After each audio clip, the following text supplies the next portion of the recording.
empire.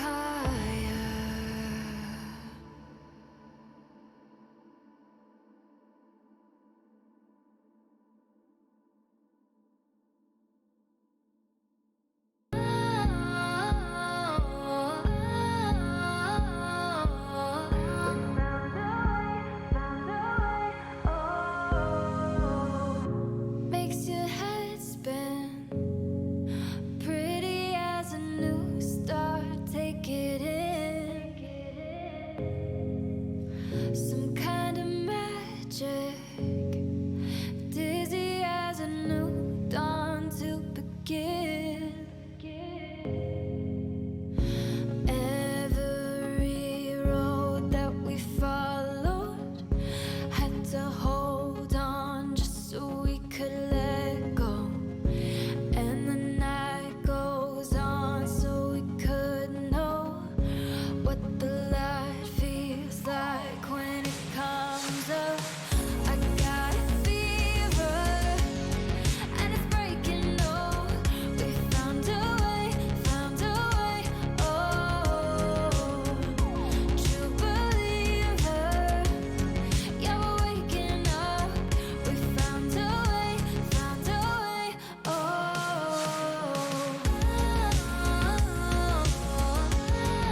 Ladies and gentlemen, good morning and welcome to the Will English Invitational Friends and Family Tournament. I am your host for the morning, Megaphone Frankie Sisto, alongside the man of the hour, Will English IV. Through him, all of this is possible, as well as, and I have to say it, my good friend Tangerine on the mic with him once again. And ladies and gentlemen, we got some nice action for you today. We got 8 teams coming out. We know a lot of you guys are probably coming from the open division, watching that. It's been going on for a while now, and it's going to be going on later. So don't worry. We're going to whet your appetite before it comes back later today. But there's a lot to talk about and unpack here, gentlemen, before we get into this next match. What do you got to tell me? Well, I mean, first of all, thank you all for tuning in so early in the morning. I know it's early for us Overwatch fans here, but as Frankie mentioned, we're trying to make sure that we work around OD, not exactly go over them, but we want to make sure that they get as much broadcast time as well. And there was a little bit of drama. We're not going to go into it right here, but there was some drama this morning on the OD side, so that's kind of why we were delayed. But thank you all for tuning in, and all 8 teams. Like I said, I was telling Tangerine earlier on the broadcast that we can't do anything casual anymore. This was supposed to be like I wanted to just roll out of bed and do like this thing by myself, whatever. But like everybody stepped in to help. We've got Chef Billy and Bull Skunk on the other stream on MI Blizzard, and we're just all-star talent this weekend. And I'm just like, all right, guys. I mean, I guess so. No more casual. We're never gonna do casual again. It's just gonna be serious from here on out. But Tangerine, the other thing is like we're gonna be casting a non-DePaul match next step, which I'm also very excited about. Yeah, if I was Tangerine, I'd be sweating. It's incredibly interesting being in a tournament where DePaul is not necessarily directly involved. But no bias to be shown here, I guess. Yeah, not at all. Not at all. My man. Throughout the rest of that are going to be coming up today, most notably the first match of the day going to be Mochi up against Forge Academy. Yeah, it's going to be a good one. I'm really looking forward to this one. I love the team there over at Forge Academy, and seeing Mochi play in the last tournament was absolutely incredible. So I can imagine that we're going to be starting out with a bang here.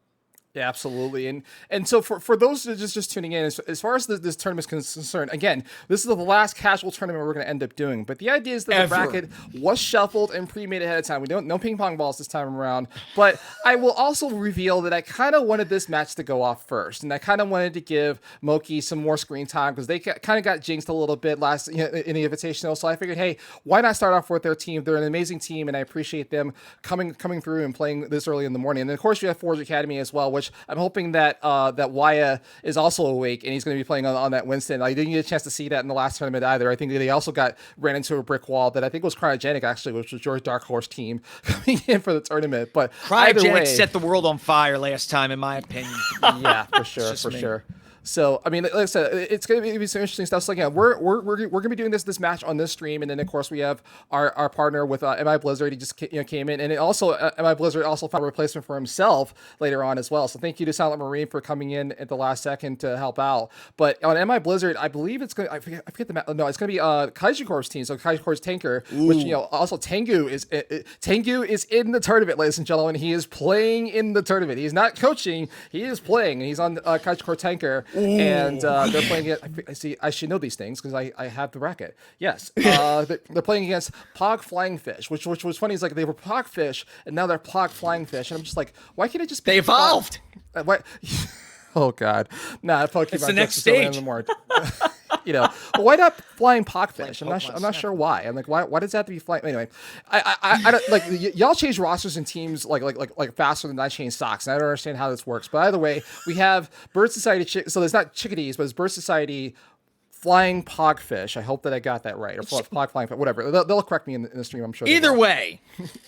Either way, it's going to be an interesting matchup. So I think we've got everybody in like.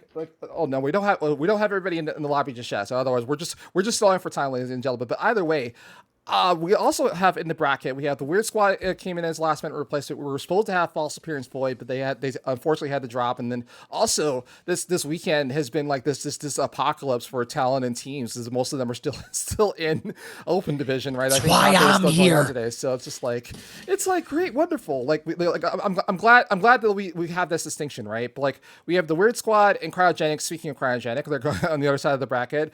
So Moki and Forge Academy, as we just mentioned, and then we also have Avidity and Agave Coven or Coven. Oh, I see. I'm gonna mess that up again. And then the aforementioned, Pog Flying Fish. I'm gonna mess this up. And Kaiju Core Tanker. So out of those rosters, I mean, we could have had more. We could have had some of the larger teams. But again, the aforementioned Open Division, they dropped out. So I'm extremely honored that at least for this casual, not serious tournament. I mean, there's no and also, ladies and gentlemen, there's no money on the line. There's no money. There's no prize pools. This is literally just for fun. But I've had teams like that of certain calibers, and I won't mention any names, but just we could have had a very saucy matchup if these two teams that came in. So I'm happy that everybody's here. But either way, I mean, Tangerine, out of the 8 teams, I don't want to give you, I don't want to say predictions again. This is a casual tournament, but who do you got your eyes on this afternoon?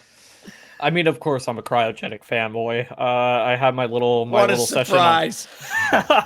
I've had my little session on Twitter with the Cryogenic crew, and I do really think Cryogenic has a huge shot coming in to win this more casual kind of tournament. Another team that I really want to keep my eye on is the Pog Flying Fish, for sure. They did really well last tournament as well. Those are kind of the top 2 teams that I'm seeing right now personally, kind of separate themselves from the pack just a little bit. But I think that's something that's really nice coming into this more casual tournament, is that actually it seems like a lot of these 8 teams are a lot closer in skill level. We are going to be seeing hopefully a lot closer matches than we did in some of the group stages of the second Will Invitational.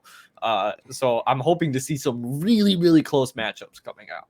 Absolutely. I mean, it is definitely some revenge time for some of these teams, right? Like especially the Weird Squad Cryogenic match, right? That's they were once I think I should go back into the archives and figure out where the places were. I should have did my show prep. And again, this is a casual tournament, but the idea is I think we have half of top 16 minus Kaiju Corp and Moki. Moki was one game out of top 16 as well. And again, they got jinxed, but I think they should have made it in.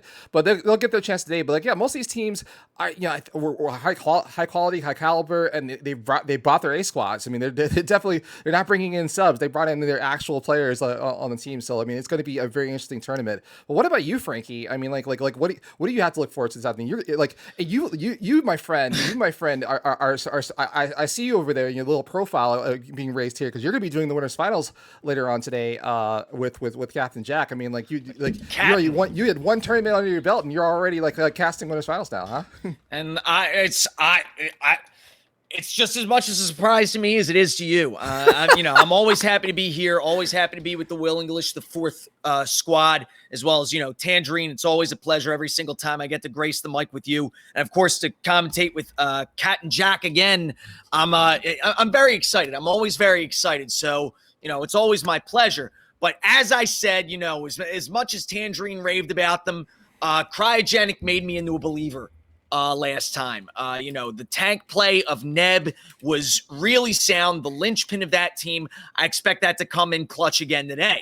Now, of course, Chicago's Forge always does good work. I'm really excited to, even though, you, Will, and Tangerine are going to be you're going to be casting our first match, which will be Chicago's Forge versus Mochi. I could really go for some Mochi ice cream right now. But it's dinner time somewhere. You can have ice cream.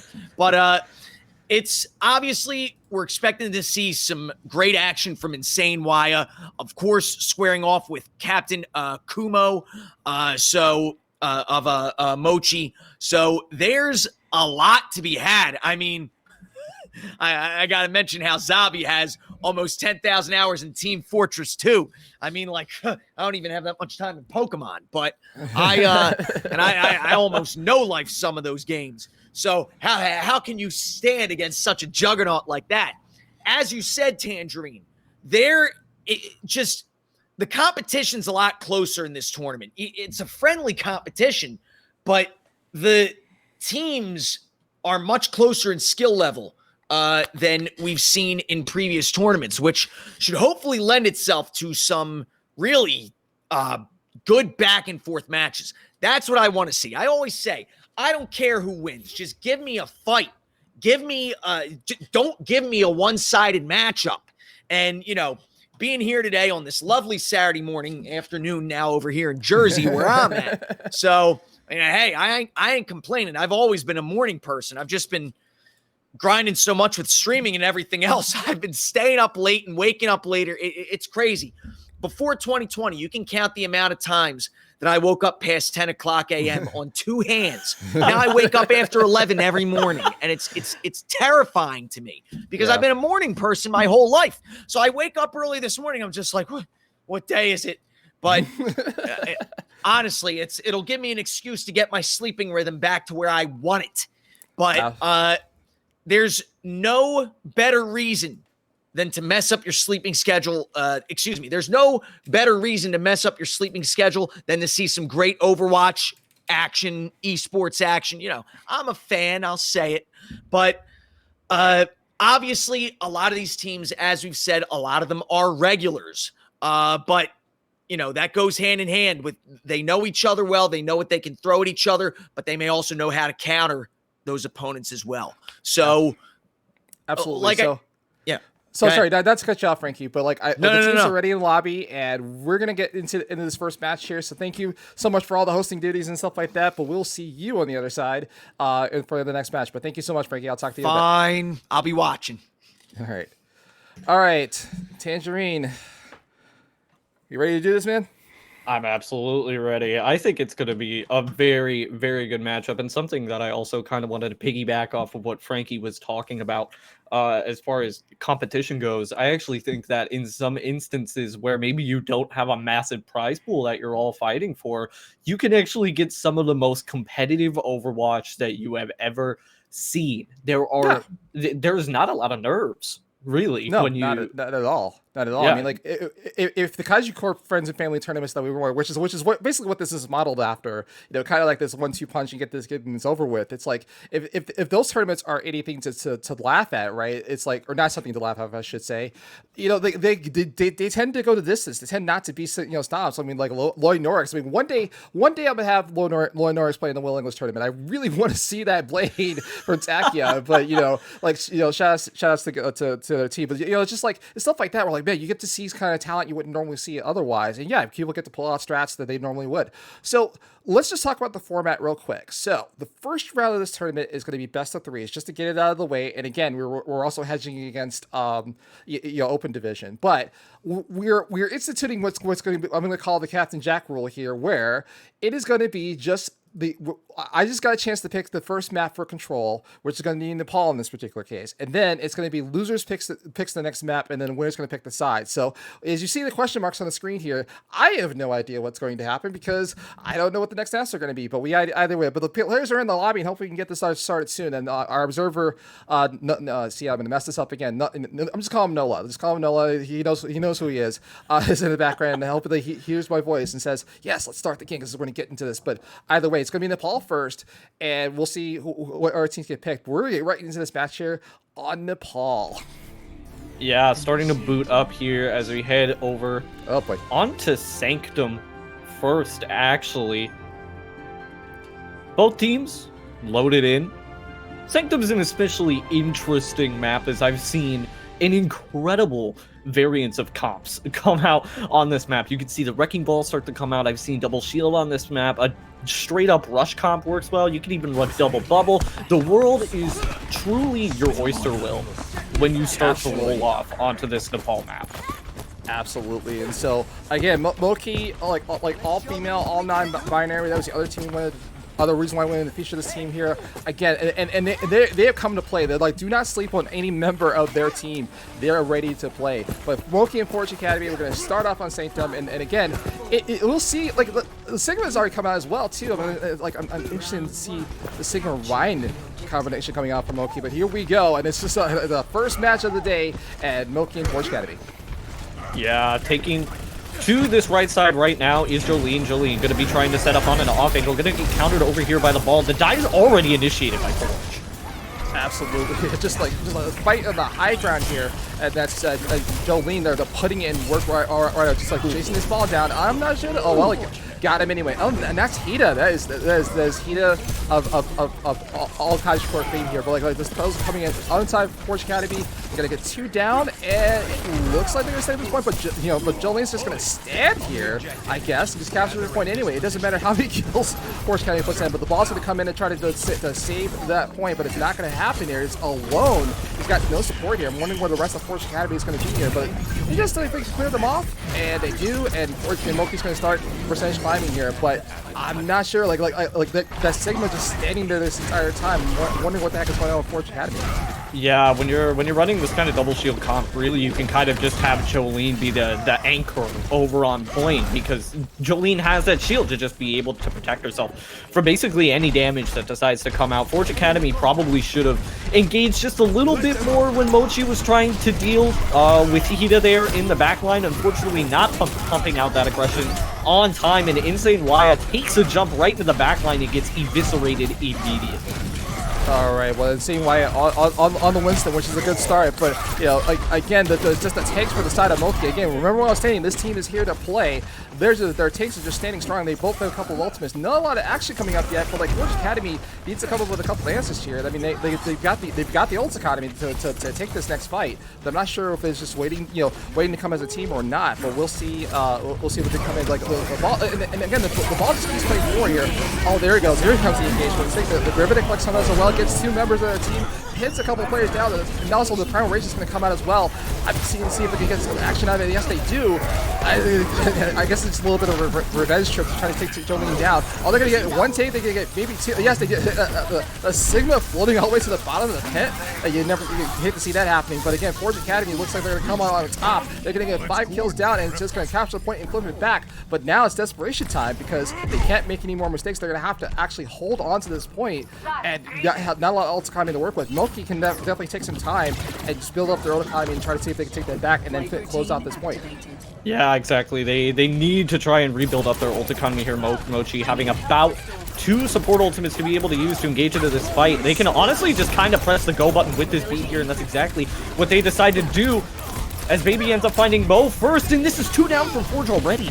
Oh my goodness! Just like off the value off the 1 beat, and of course the point is flipped back. We're not sure what's going on the other side of Forge Academy. They're just going to collapse again, but like they gotta go here. But like and also like Moki's just going to play forward here and see if they can spawn cap a little bit. They get a kill onto the Zarya on the Hida. We just switch over. They're going to switch over to the D.Va, see if they get some more value out of it. But Forge Academy has not a lot to work with. They're going to have to they're going to have to play the desperation just to get back to the point, but it's not going to happen. The window comes out as well from Zabi. They're going to get 2 more kills down. It's just more of the same. Overtime is ticking away, and it's just looking very dim and grim for Forge Academy. They're going to have to probably regroup and try again next time. They got, at least Hida was on the point, and so is Nathan, but that's not going to... a couple of kills coming up, but it might not be enough. Might not be enough. Oh, and of course, the Earth Shadow comes in and gets 2, as Zabi just swinging for the light. Zabi is getting a block coming in as well. They just like they keep going here. Like this, like I appreciate the fact that Forge Academy is trying to put up a fight here, but it's always all to not. They're just throwing bodies into this point to try to get them and staying strong. And say Wyatt has switched over to the Reinhardt where we were talking about all this, and they're trying to see if they can hold on. But of course, Jolene's also got that deep bomb ready to spray and pray. And there it goes. And it's just gonna see it clear on forward. The high nuke comes out as well from Nathan and gets a couple of kills. But this is like the longest overtime I think I've seen on No Fall so far. But he flips it back. Wait a minute.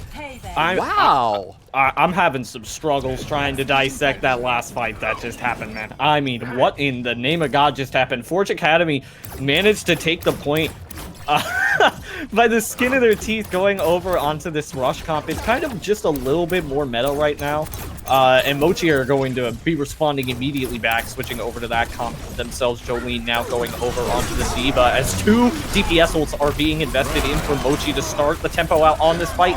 Hammy ends up finding a pick as Crimson with the copy ends up laying baby flat. Oh my goodness, the Crimson of the Echo copy is just all the value in the right arm swings. Like, already had one Earth Shatter coming to play, and it's just going to play again. Wait a minute, it looks like Forge Academy just needed to wake up. They just needed a couple plays just to get the get the nerve, like the nerves in this non-existent casual tournament come into place, and they could hold again.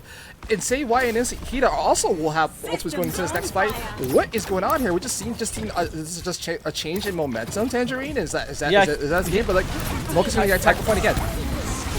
Yeah, Hida was having a rough time on the bomber start. What a great shadow coming out there from Insane Waya. The nice double wombo combo, tank combo, definitely paying off there in the end as Nathan ends up finding 2 picks in the fight. Hida soon after. Yeah, but look at the back door though. Like, Hammy is on the point and gets 2 kills as well. But like, you just gotta be careful here. They almost lost it by the back door. Almost got C9 off of their own point. But that's gonna go to 99.99. Where just a couple minutes ago we were talking about Moki closing this out, and it looks like they're gonna flip it back, and it looks like Moki's gonna hold on. And so the overtime's gonna go waste. And there's a Tracer, is a desperation. It gets knocked out. No way! Come on! It's almost there. The Tracer's gonna come back and try to hold on here for dear life. It goes away. And is there anyone else? Is there anyone else who can do this in overtime? This is the longest overtime officially. The Air Shadow comes out against nothing. It whiffs, but it's going to take down the ball if it can take it in the corner, and it does. And just enough. That was the craziest overtime scramble I think I've seen, and this is the first map. Jeez. This is that was just wild. I mean, I have to say though, Hida was having a little bit of a difficult time on the beginning of that map, running into the ball into a double shield comp. It was just and a May like Mochi were just kind of having Hida's number, and for Forge it would have worked out in their favor maybe if they were just a little bit more aggressive right off the bat, and maybe capitalizing on the fact that Mochi might have been over prioritizing Hida. But it just didn't end up panning out, and even though they ended up switching over to the meta comp just a little bit through, there just didn't seem to be a check coming out for Hammy. And the fact that Hammy was allowed to get 4 picks in that fight that Forge had already won, I mean, there has to be something done about that. Hammy has to be dealt with on this Mochi squad, and Chicago's Forge are going to be clapping back right now with a poke comp, weirdly enough. Honestly, not bad considering Symmetra is being run. You kind of want to see this poke battle break out just a little bit more. But Chicago Sports need a pick here to be able to open up this point. Absolutely, and like it looks like the Moki and Hammy are going to commit to the Symmetra. So again, always see a fantasy Symmetra on the field, but here we're going to have a battle off on this point here. It has put to the side of Moki at this time, and they're going to take down and wipe Forge Academy off the map. It looks like there's going to be a reset here coming in for Forge, and so but Nathan is just going to try to get something for his trouble. I guess he takes down the Reinhardt, but that's not going to be enough. And again, just like that, Moki is at 24%, and it's just it's more of the same. We might have the same dramatic play that happened last time, where it's just like Forge Academy needs a couple of ultimates just to get back into this fight. Yeah, most likely. Baby does have that Shatter, though. Right now, it's going to be Shatter v Shatter, most likely coming up for this next fight, as well as Window. Actually, Mo has that one a lot sooner, so this could be really, really useful for Forge to zone off point. They immediately start out with the Window. The wall doesn't... Oh, my lord! Right through the wall! Oh, my goodness! Like, it's like the guys put us trouble, so that's okay. But Forge Academy, it looks like they're going to get a couple of kills off, but like Moki, again, the tank wide from Moki, like the combo of Jolene and Bobby just like standing strong and just like clearing people off the point, and it's just reset, and Forge Academy is just going to reset again. But that shatter, the shatter through the window, though, Tangerine, the shatter through the window.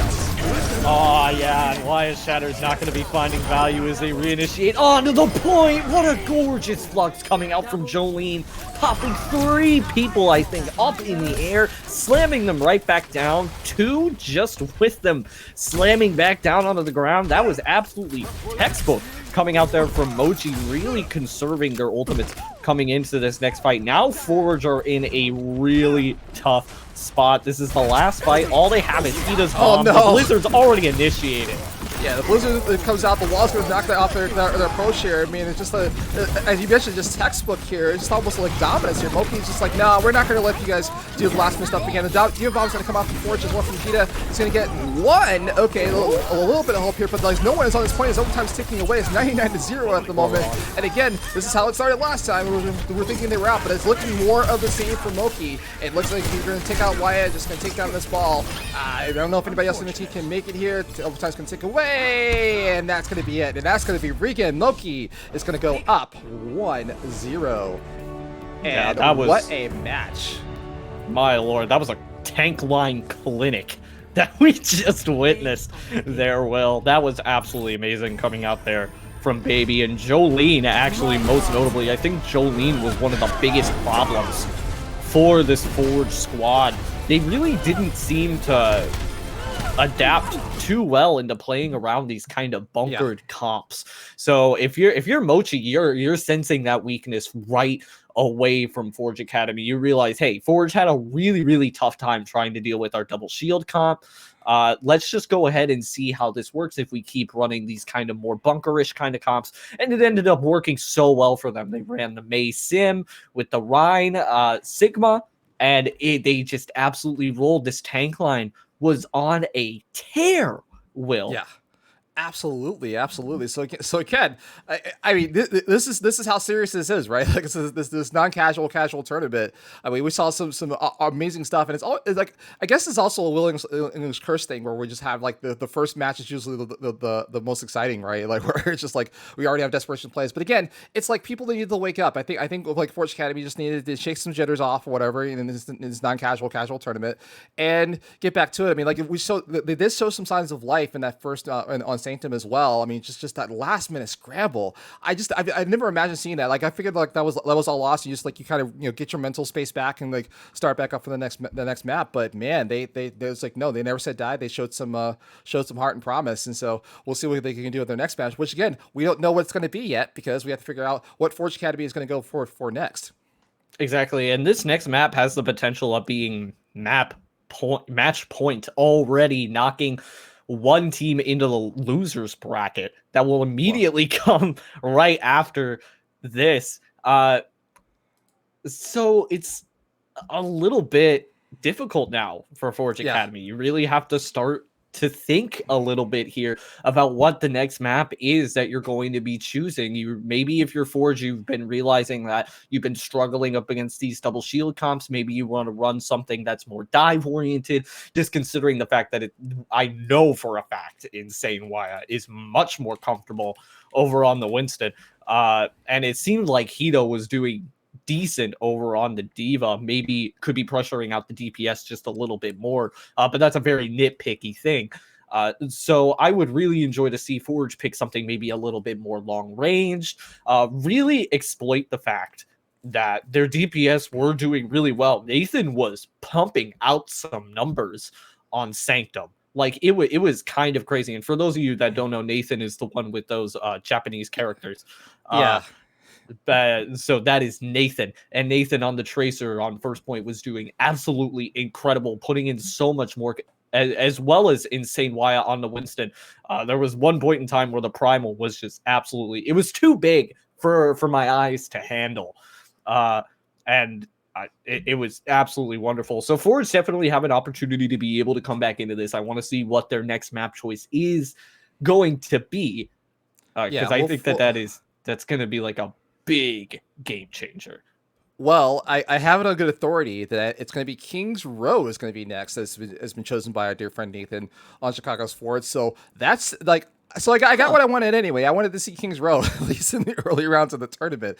But what does that do for you, Tangerine? What does that do for Chicago's Forge, do you think? That confuses me, if I'm being completely honest, Will. I'm not gonna lie to you. It confuses me just a little bit. They did look good on the rush comp, so I can see why they would end up running it. But it did seem like Mochi had a really, really solid double shield variation of this rush comp worked out. That worked really well with a Mei.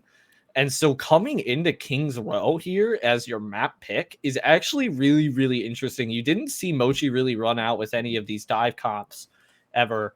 So I'm surprised they didn't go for more of a dive oriented map, but Kings Row is Scrims Row.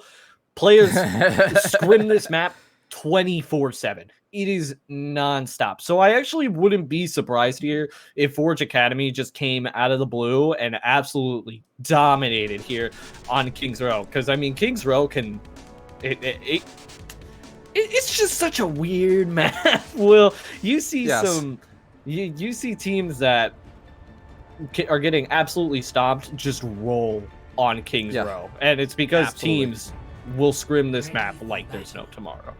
Absolutely. So yeah, Scrims Row indeed.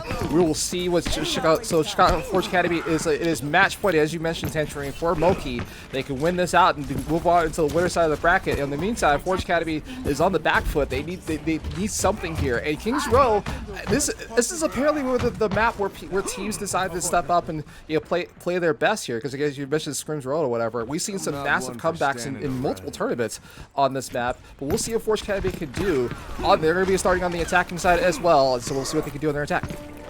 I'm intrigued to see what Mochi is doing, kind of stacked around over at the statue right now. They could be going for something just a little bit cheeky. Maybe Chicago's Forge, if they wrap around towards this right side of the statue, could be met with a little bit of untamed aggression coming out from Baby and friends over on this right side, and that's exactly what's going to happen. Wall ends up coming out to initiate this fight. Absolutely. So here we go. So Nathan is going to try to do the hero players number 3. Is trying to get some value. At least a couple of heads here. There we go. That's what we like to see. Nathan on that McCree getting value out of it as well. Gets one kill down with first time. There's a second one that's coming in. It looks like Chicago's Forge has come to play, and they might clear people off on the Kings Row here. It might be their man. Here we go. It's just going to keep going forward. Look at this. Nathan, what a guy. Just going to put this up. We're going to capture this first point and move into this free space very, very quickly. And they're also going to just play for it and see if they can catch some players out of position and spawn. Yeah, it looks like they're going to be doing just that. Jolene getting a little bit of the short end of the stick there. Will probably manage. Yeah, actually manages to get the nice spawn, which is really, really nice, actually. Mochi are going to have a chance to be able to recontest here over at Archway. And Forge Academy are going to be trying to make sure that this fight doesn't happen. It's just damaging the shield. They're getting walled off. Ida actually ends up falling first. That's really, really rough if you're Forge. Oh dear lord. So again, a couple of kills come in and whatever. It starts at the start of the streets phase, I should say, and it's just going to be raw coming out of the first part of it. So at the very least, Moki's going to play forward. So they did get the cart out at least, possibly around the corner. But now Forge Academy is just going to have to back up or regroup and play this choke correctly. I mean, they almost had it, but they'll at least have the ult Academy coming to this next fight or whatever. And not sure if the Baptiste window will initiate, or not sure if we're going to do the high noon or the Deadeye from Nathan either. But we'll see. We're going to go to the high ground here, trying to start this out.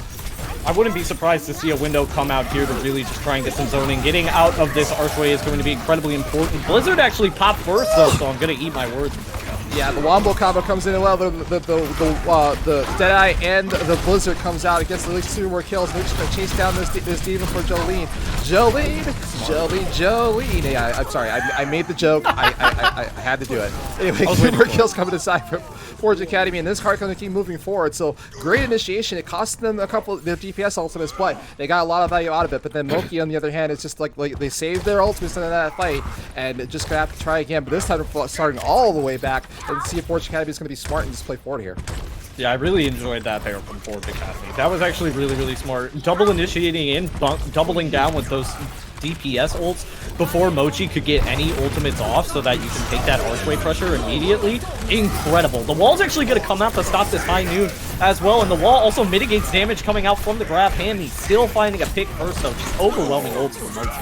Yeah, absolutely. Like just we'll try to save all our players. And Jolene gets 2 kills with the Diva Bomb as well. And just going to start right back where they started. And just going to clear Forge Academy off this point. But man, they did invest a lot of ultimates in the fight, but they did it very heads-up style, which I love. It's just a very cerebral gamers in play. Either way, Forge Academy is going to have to reset again. This card just stopped midway to the first point. They've got 3 minutes and 16 seconds to play with. So I mean, it's not that it's not desperation plays just yet. But then they're going to commit the window and the beat to this next fight. What's going on? And then the shatter comes through the window as well again. I mean, that just shattered that window. Like, I didn't realize that was a combination made in heck. But here we go. Jolene's going to try to jump over this wall to see if he can get some value. It does not, but like Crimson and Nathan combined for 2 kills already. And they're just going to mow down Moki again. And maybe this is just going to be a reset. And Jolene's going to go back as well. Nathan just cleaning off, and with Cart moves forward again. Maybe this time, I was going to say it's contested. What's going on here? Okay, so they got everybody off. And so now everybody out off the cart, and it's going to be moving forward here. They might capture this first point, Tangerine. Yeah, I think they're going to be able to wrap up Street Space here. That was really, really nice there from Waya and Aster, actually realizing that as soon as the window comes out, they can pretty much just beat and speed right past it. And it was wonderful. I mean, the Shatter was great. Both DPS ultimates as well of a window going to get popped here. Going to see if they can capture up.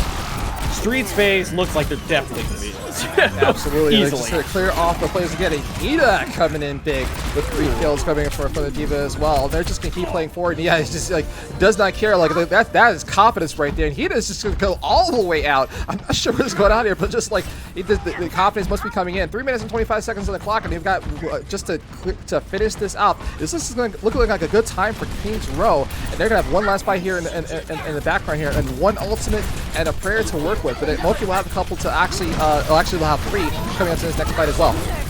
Oh, the wall. Wait, that wall was actually crazy. That wall ended up stopping the bomb, but it kind of threw Mochi a little bit for a loop and forced them to get out of position enough for Insane Waya to really start to capitalize on it. B comes out as well here from Aster. Kind of just cleaning up the point right now, and Hida is starting to get heated up. Like, this is actually just insane what we're seeing come out from Hida. That eat that came out onto Zabi's ultimate was detrimental for this next fight, and now Mochi's not going to have it for this next initiation either. They are going to have this beat to be able to come out, but Baby is struck as soon as they start to come through the doors. Absolutely, just like they're just gonna play all the way forward. And meanwhile, blocks their entrance into this final fight here. It is just desperation time at this point. I mean, it's all but over for Forge and for Moki, I should say. Forge Academy just needs to clear up these last couple of kills here. The McCree, they're gonna switch over to the ball and try for desperation, but that's not gonna be enough. It's just stalling for time here, and there we go. Round 1 is complete, and Forge Academy is 2 minutes and 11 seconds in the time bank. Yeah, a decent time for Kings Row, and we're gonna see what Moki can do in their attack. But I can tell you right now, I mean, if they're playing like this, we might go to our map 3. I don't want to jinx myself just yet, but man, it's just what a game. Yeah, I can see it. Well, I can definitely see it right now. But we're gonna see how Mochi ends up clapping back here over on attack. It did seem like Mochi was giving Forge a little bit of a run for their money when it came to their attacks. They were held really strong on that second point on Nepal. But really on their attacks, they just have like this star power come out of nowhere for Mochi. Hammy in particular is somebody that you need to keep an eye out for on this attack. Hammy really does get work done if left unchecked on this creep, but I have to hand it to Forge Academy there. That was absolutely textbook. They managed to understand the mistakes that Mochi were making as far as positioning goes so incredibly well, and they punished it every single time. If Mochi was split for even a split second, Forge had somebody set up on the flank to immediately deal with it. It was immediate, and Nathan and Hida were the two that were really getting the punishing of over-aggression done from the side of Mochi, and I would have enjoyed to see the Widowmaker just I thought that was coming out. That would have been so great. It's not going to happen. Either way, we're going to see what Moki can do in their attack, and they're going to go on the right side of the statue as well and see if they can initiate here. And like I said, the walls just always heads up plays, but this time it looks like Moki. I was going to say the same result. No, not the same result, except the opposite. It looks like Forge Academy is just going to take advantage of this here. Maybe they get a couple kills, and Moki is backing up. They're pressing S instead of W here, and just going to try to regroup again. This is early though. This is early. It was an incredible immortality field from Mo. Actually, just incredible. It was positioned in a way so that Mochi weren't able to aggress on it safely and take it out, because the rest of Forge Academy's front line was just standing so menacingly in front of them. But now it looks like double window is going to be popped out, met by double wall, and it's just a slaughterfest coming out here, Will. I mean, this is like a game of Pog going on between those two walls there. Just going back and forth here. But once again, it looks like Forge Academy is coming out on top. But as we say that, like it looks like Moki gets a couple kills off. And maybe it's just more of an eventuality here. But the Insane Wyatt comes out with a Shatter, just the solo kill onto Hammy. But it's going to see if they're going to fight back. Insane Wyatt says, "No, you are not going to touch this point just yet here." And Jolene is going to start the percentage here. But it looks like Forge Academy is going to back up. And it was a good fight. It was a good fight coming in from Forge Academy. They did stall for time, but it looks like Moki will capture this point and move on to the streets phase of King's Row. They could reinitiate here. I think they're going to. Yeah, they're going to be reinitiating in on this fight with the High Noon and the D-Matrix coming out. Immortality forced out immediately as Hammy starts to take on this flank, and they don't get on the point! No, that's so rough. You're giving up Archway too because of that. That is so incredibly important, actually. I think Forge Academy actually had a good chance to be able to take that fight. Crimson could have invested in the Blizzard, and now they're not going to be able to hold here at this Archway, which is the place that you really want to be able to hold here on Streets phases. Mochi also coming up on a wealthy bank of ultimates. This is looking a little bit difficult here for Forge Academy, but not to stress just yet. They have a few ultimates of their own. They're most likely going to be able to get a really good fight in here for this Streets phase and hopefully be able to get out too before they end up rolling into third point here if Mochi manages to get to third point. But well done there from Mochi. Bomb initiated start. Absolutely, it's just like Jolie's going to drop that Demon Bomb into their backline, and it's going to return the favor for Hina. Whoa, my God, Hina got 4 with the Demon Bomb. It's like just as we said, we missed that play, but my goodness, like Moki was doing well, and they get wiped off the point again. But Hina, my goodness, I saw the bomb go into the air because I saw him jump in the air a couple times, and I was thinking like, well, what's going on with that? He's gonna throw it. And he gets 4, and Moki is gonna have to reset again. My goodness. I mean, ultimate schmultimate there. That was actually just crazy. All the ultimates just got used pretty much from both teams, but just Hina throwing out one bomb just like absolutely destroyed everybody. And is the window going to be popped out as one is already falling here from Forge Academy thanks to Hammy? Absolutely. So here we go again. Hina, it just between Hina and Jolene, you see both of them in the kill feed here, and they're just. But it looks like that Moki is going to get back on the stuff here. Like they didn't get shaken by that last fight, and they're just going to go for here. And there looks like they're going to capture this next point entry. Is going to get a healthy time back to see if they can finish off King's Row. I mean, well, they'll definitely have more time than Forge Academy if they keep up with this pace. Yeah, it was a little bit unfortunate. There was somebody from Forge Academy who I think just ended up overextending, or maybe not even overextended, but just ended up getting picked up a little bit earlier than they would have liked to for that fight, and I think that was ultimately what caused Forge Academy. The loss there. Hina is one hungry, cracked diva today. This is actually just absurd. Yeah, this is a clinic coming out from Hina on a diva. Gets the E, but also just like this kids keep playing forward here. Moki, on the other hand, it looks like they're just trying to just keep into this fight, even though they're backing up. And but the Blizzard got invested as well. Just gets knocked down. Hina, on the other hand, is just gonna. Oh my God, the baby diva! No, it gets frozen, gets thrown off the side. That's you hate, like I said, you hate to see it, but that's okay. It's better than being staggered out. Meanwhile, Hina or Nathan, I should say, is in the back line trying to get some value out, but they're gonna back up and try again. But this is just barely towards this point here. I mean, Moki, like Forge Academy did put up a good fight in that last fight, but they're going to save their ultimates for this next fight. Is this last for the last stand here. Good call, honestly. This is probably the best place that you're going to be able to hold here. If your Forge Academy Shatter comes out from Wyatt, followed up with a Blizzard coming out from Crimson. Going to be letting so many people frozen. Absolutely, it just gets everybody with this. Just like everybody comes to the party, everybody gets frozen. But the Hammy is trying to attack the backline from the high ground and does not get anything. And the Forge Academy resets Moki again. They got 2 minutes and 45 seconds. So I was gonna say that they would have a better time back, but maybe not. Moki has a little bit of better ult economy coming into this next fight, but like they have a little bit of time to play with, but not much, Tangerine, not much. I mean, 2 minutes can go away in an instant. But here we go again. The wall comes out in front, and not a lot of, we're looking to see if Hammy's going to initiate with the dragons here, and the dragons in the grab. Well, no, not grab, but probably Diva Bomb as well. But either way, here we go again. Hammy's just thinking around. I know they're looking for the setup. Okay, they see their enemies. Oh wait, the Diva comes in from Hida as well, and it doesn't get it. Oh, it gets nothing, but then Jolene responds with the Diva Bomb and gets 2. And Nathan and St. Wyatt combined for another couple of kills here, but it's looking all a little bit even right now, but Jolene's going to be uncontested on the high ground. He tried to use the Shatter to get out with St. Wyatt. Looks like that was a mistake, but that's all right. Like, just the Monkey's going to move forward here. They're going to get a couple more kills. It looks like that. Nope.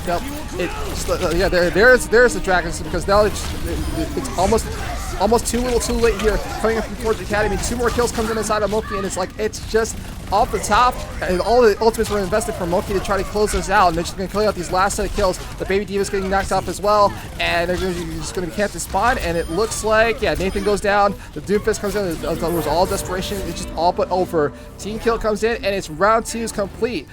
Moki, a little less of a time bank here, a win at the 24 o'clock, but at least they completed, so they have a chance to play to try again. Now this is reminding me of the tier 3 subs game back in the Invitational 2, where we're just like, this was like, it just started off like this, right? And now, Tangerine, do you think we're going to see a fuller hold, as you like to say, in this matchup?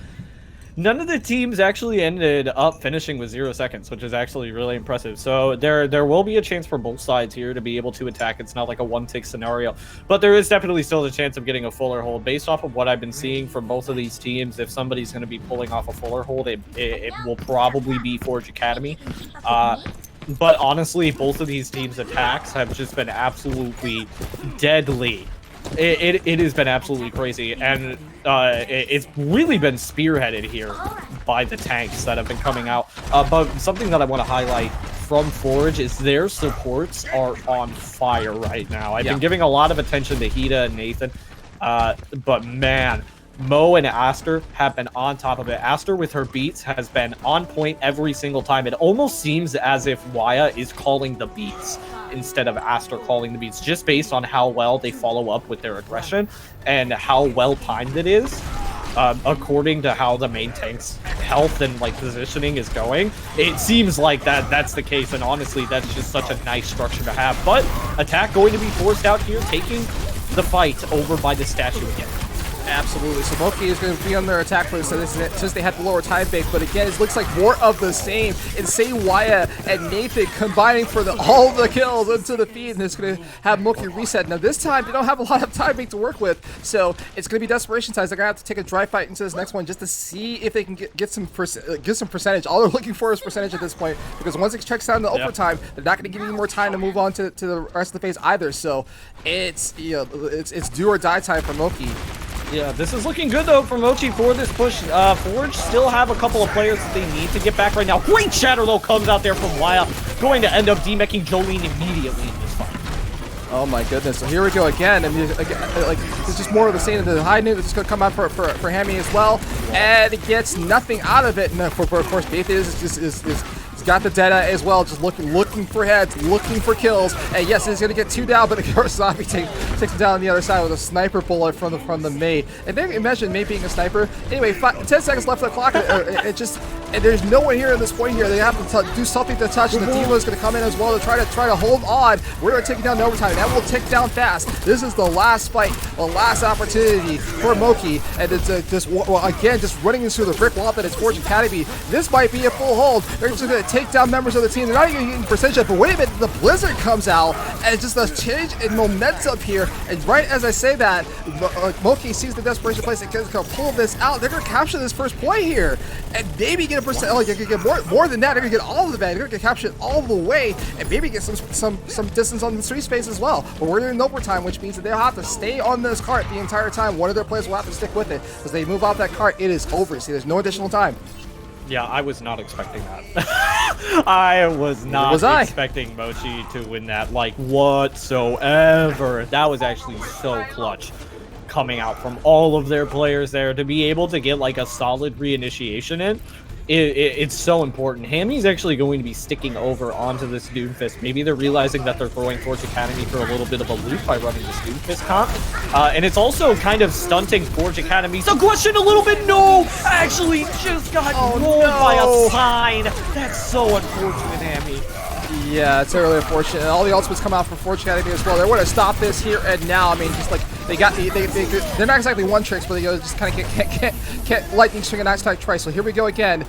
Moki has moved the cart a little bit. They have 41 meters on the cart in the second attack phase, but now Forge Academy have a chance to win this if they can move it a little bit further than they did, and they have a little bit more time to do so. But again, anything can happen. Anything can happen, Tangerine. Like if we saw the dominance coming in, like every both attacks here that we've seen so far, it's just been a dominant first fight around that statue, and just like it might be the same thing for Forge Academy. Now, mind you, they had to also wait until the last second to get the cart on their attack. So we'll see what Moki can do if they can just hold on here. Now, of course, also it could also happen that Moki could just hold on and do the full hold or a fuller hold, as it were, and win this outright and clear the map there. But there is a sign of hope here from Forge Academy. If they keep playing the way that they are, they might be able to take this move to the map 3. Yeah, I think it's definitely possible, honestly. Forge has definitely started to heat up. You saw Nathan in the kill feed there. Way too much, almost. Like, it was egregious. And I have to say, I'm so sorry, Hammy. Honestly, Mochi, I think they could have snowballed that so incredibly well, but Hammy, I mean, actually just got the definition of unlucky handed to them on the silver platter. Very, very unfortunate coming out there from Mochi and the DPS player there, but they're setting up now for this defense, running a very, very standard comp. It's going to be meta v meta right now, and we're going to see which mirror is stronger as Forge Academy takes this exact same default rotation over around this statue side. Actually going to be going through main. I mean, mirror on the wall. Who's the better team in the meta comp? It's like once again, it's just like the fights are just going to break out. There is Heavy did take down the inner mortality field, but not much actually more is going on. But here we go. Navi, on the other hand, is going to take a couple kills. Nita is getting melted down here, and they're just going to keep going forward. So Heavy has decided to showcase the McCree. It's like, I am the better McCree, Nathan. You should recognize.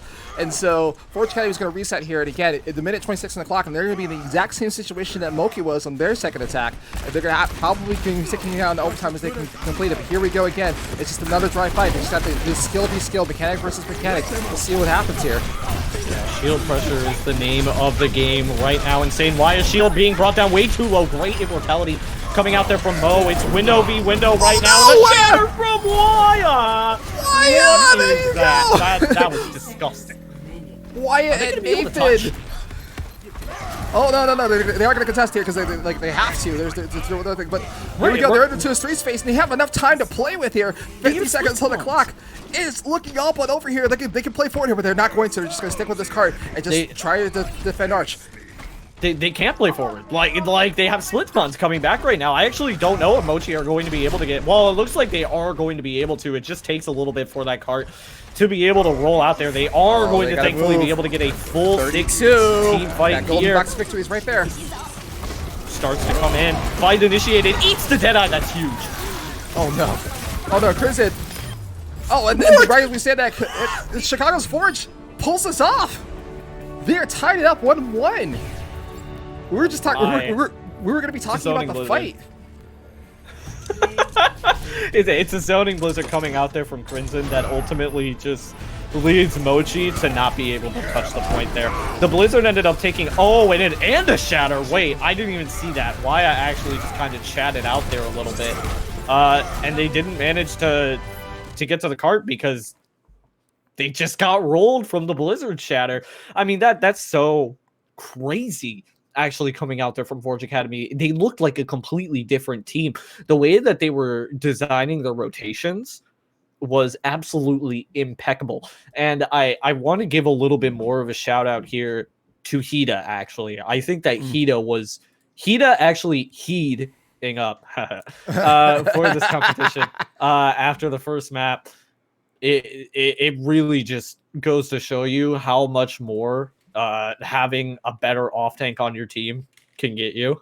Because honestly, Hida got a little bit outplayed in that first map, and coming into the second map, you wouldn't have even noticed. You wouldn't have noticed even in the slightest. Hida was dominating that entire lobby almost the whole time. Absolutely. Well, here's the deal, Tangerine. I mean, like this is our first first match. We're already in map 3, so we're gonna see what. So Moki will be picking the next map, and we'll see what they can do. But we're gonna take a quick break here just to get our nerves reset here and get some water, get some bio break, and get back to this awesome match here. We'll see you in a minute.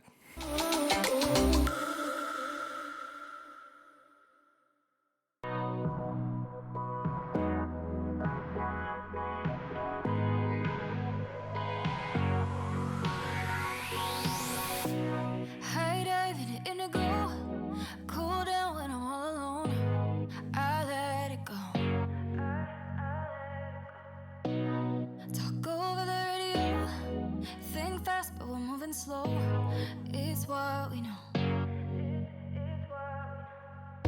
If you're coming over, I just wanna be real with somebody, somebody like me. If I tell you how I'm feeling, would you say that you want me? That you want me? 'Cause I'm so sick of all the noise, all the back and forth. Just wanna find a still place where I could go. I lose myself, I cannot help it, I'm emotional. Oh, if you feel like this, would you let me know? Would you let me know? Please let me know. Would you let me know? Oh, if you feel like this, would you let me know? Would you let me know? Please let me know. Would you let me know? Please let me know. White noise on the telephone, fall asleep to TV shows. It's what we know, gets too comfortable. No space for the tangible, we get lost in the virtual. Are you less alone when you're logging on? If you're coming over, I just wanna be real with somebody, somebody like me. If I tell you how I'm feeling, would you say that you want me? That you want me? 'Cause I'm so sick of all the noise, all the back and forth. Just wanna find a still place where I could go. I lose myself, I cannot help it, I'm emotional. Oh, if you feel like this, would you let me know? Would you let me know? Please let me know. Would you let me know? Oh, if you feel like this, would you let me know? Would you let me know? Please let me know. Would you let me know? Please let me know.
All right, and welcome back to the Will English Invitational Friends and Family Tournament. My name is Will English IV, and I've got Tangerine, and we have got ourselves the only match in the bracket that went to 3 maps. Everything else has been moving forward already. We took a look at the MI Blizzard stream real quickly, and we were like, wait, why isn't BSE, Pog Flying Fish and Tinker not playing? And it turns out that match is already over. So they're already losers around their bracket. So we need to catch up a little bit here. So we're going to dive right into this. So it's 1-1 between Moki and Forge Academy, and Moki has chosen for the map of destiny to be Havana. So that is the map that they're gonna choose to see if they can close this out. And the Forge Academy again, I mean, just like the hero plays coming in and just stepping up. But we're gonna dive right into this. I mean, the teams have been waiting on us for a couple of minutes here, so we're just gonna dive right into Havana.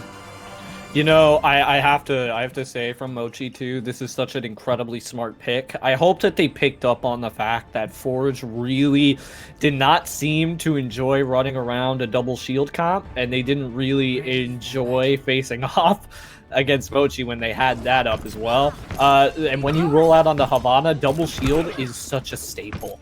It is almost always there. Maybe you won't get a pirate ship. Usually you see something like double sniper. Like the comp that we're seeing from Mochi right now is a very, very typical comp to be seeing here on Havana. And I have to say, Forge Academy's comp that we are seeing right now is something that I don't really think that... Well, I have seen it before, but it's a lot less common. The Pharah can net you a lot of value if you're playing a close hold, because you can play around like the angles of the buildings. So I'm surprised that they're not playing closer, honestly, and not trying to go for like this really, really close hold, especially up against the double shield comp of Mochi.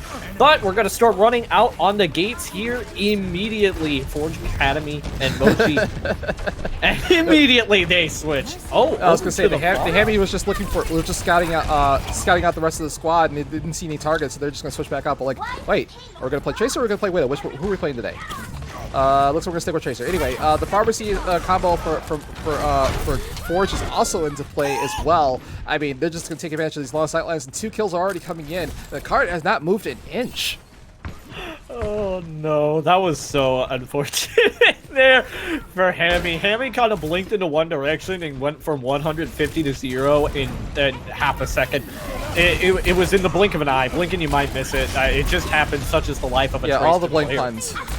All the Tracer blink puns. Either way, Nathan is just gonna stand on the outside of here. I mean, I'm not sure if Moki. I mean, there is a game going on, guys. You gotta do something here. But they're gonna try to get a couple picks here. But that Pharmacy combo is in the air for Moki, and they're gonna get a couple of kills off. But just gonna win the Far Mercy battle. And now just gonna see if they can clean up and cover, capitalize on this. I mean, a couple more kills coming in as well. For a side of Moki, but this cart has not moved. I'm not sure if, like, again, it's just it's almost a shooting gallery here for Nathan on that McCree, but then it finally goes down, and maybe, okay, now the cart is moving. Okay, all right. Yeah. We got a game here, ladies and gentlemen. Here we go. That was actually so well done from Forge Academy there, though. The way that they were staggering onto point is exactly how you want to play that first point hold. They know that they lost that fight at that rate. The respawn advantage from Mochi is just way too strong. So instead, they just decide to stagger on point, waste as much time as possible, and now, where they usually would be starting their first fight, they're only going to have 2 minutes left on the clock, and immediately Hammy goes down. Nathan is a menace today.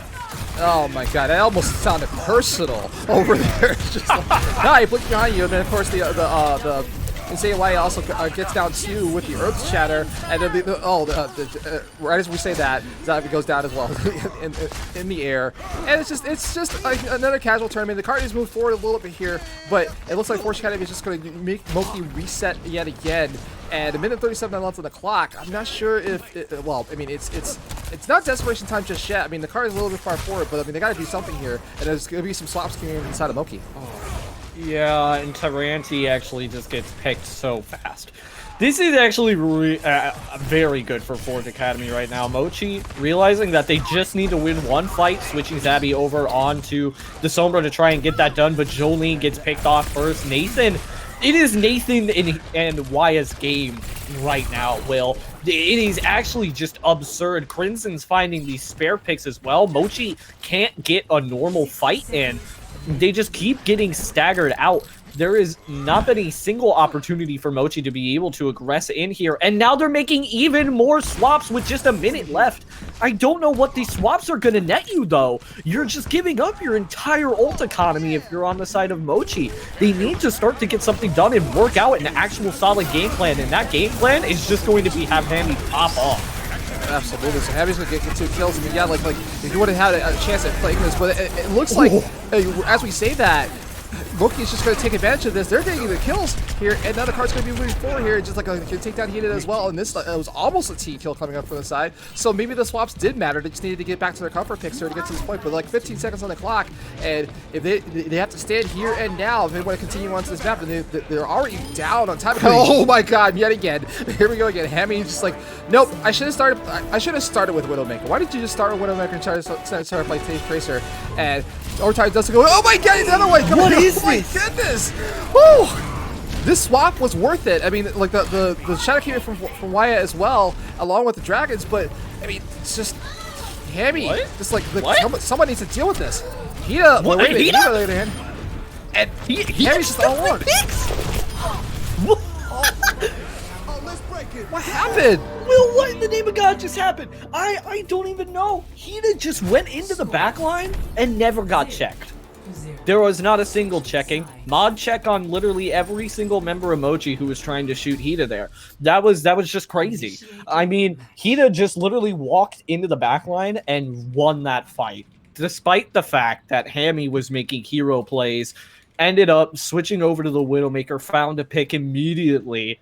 As soon as that happened, and then found 2 picks, not 1, but 2 picks to start off that fight. But it doesn't matter because Hammy did not get any more than those picks, and Hida just absolutely rolled them. And that's what I think that that's the point that I was trying to make when Mochi was making those swaps so last second, is they didn't really have a core amount of ultimates to be able to invest in that last minute scenario fight.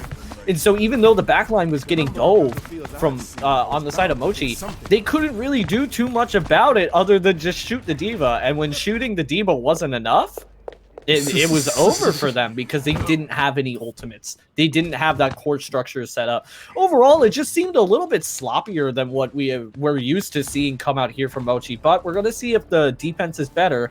They are rolling out on this double sniper comp to start, which is nice, and they don't really have an opportunity to be able to switch up here. I would like to see them go for a close hold, though, just considering the amount of time that they have to hold for, but they're not going to do that.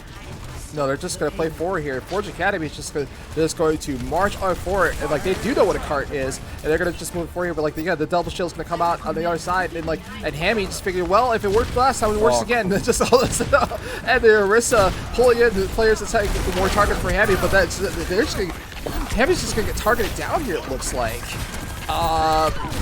This standing in the back line with nothing. There it's personal. It was definitely personal. Aster coming in with the kill on that. Nathan is going to clutch up as well, and they're just going to march forward here. They have 3 minutes and 24 seconds just to get to the golden box of victory. It looks looking all but over. Moki may have one more fight in them, but they got to do something here because it's moving fast.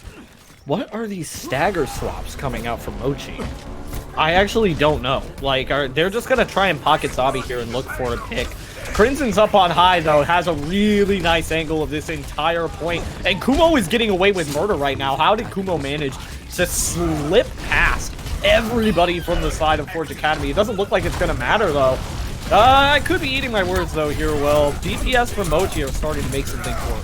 I mean, Zabi is standing up. Stand up for your team. He's gonna get a couple of kills coming in as well, but it's gonna be all for naught. The rest of the team can come in, and Jolene is also gonna switch over to the D.Va to push Forge back. It's looking just like in our first map on Nepal. It looks like, hey, maybe they're just gonna stand up at the last second here, but Hida is just still standing out here, just all alone, no supports, and Zabi's not gonna deal with this at all. Okay, you know, if you're Mochi, though, you can't really aggress on it because well, I guess you could actually. I think that would have been the smarter move. And if Mochi was down a few players there, but I think that overall Hida might have been down a little bit more. The shatter too. The Graviton Flex as well. Graviton Flex as well. I guess 2 more down, but the Immortality Field might save them. The Dragon comes out as well for the Mochi as well to try to save their team, but it's not going to matter. 3 members are down for a side of 2, but Jolene, no, wait a minute.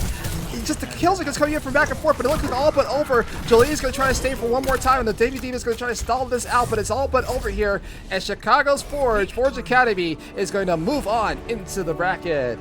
All right, you kind of like to see it. I mean, it was a little bit anticlimactic.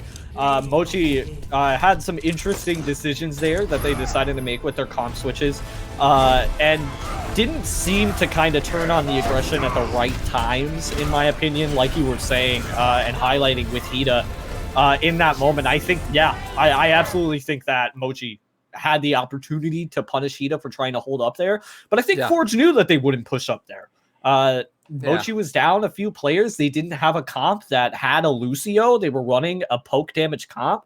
Hida realized it, just said, okay, while Mochi's players are down, we have a slight respawn advantage, and we already have a few people here. I'm just going to deal a little bit of poke damage. They're not going to push on me, and we're going to take on the straight-up 6v5 fight. Waya lays down a shatter. The game is completely over. Incredibly well done there from Forge Academy. It was a textbook Havana coming out from them. And Mochi, I mean, you looked incredible on the first map and on the second map, honestly. I just don't think that Havana, it was your day on Havana today.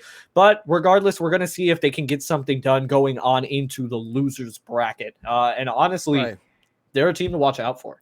Yeah, absolutely. I mean, Mochi played their hearts out. And again, this is our first match. So again, we were the only match that went through 3 maps or whatever. So guess what? Now Forge Academy gets another tougher challenge. So we're gonna the next match on this stream is gonna be Cryogenic, which is another fanboy for Tangerine over here versus Forge Academy. That's gonna be the next match up here. So we're gonna take a quick break here just to get and also we're gonna load in another all-star talent caster in Waffles. They're going to show up here for this next match as well, and I'm going to sit back in the driver's seat. But either way, it's been a great match so far. We'll see you guys in a couple of minutes.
Scorch our names in the dirt. They're calling us in. Can you hear it? Can you hear it? At the end of the world, where will we be?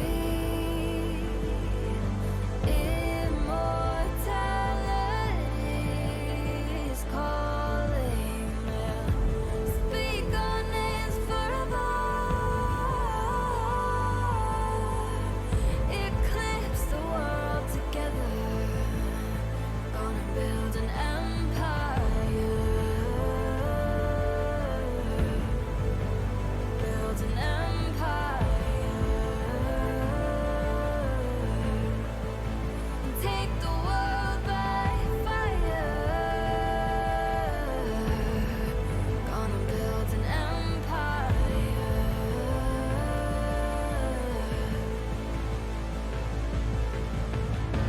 This is what we've been waiting for. They don't know we've been keeping score. This is our destiny. Can you hear the calling?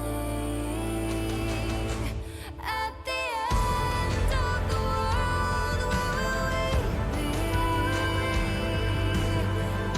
Immortality is calling. Speak our names forever. Eclipse the world together. Gonna build an empire. Gonna build an empire. Gonna take the world by fire. Gonna build an empire.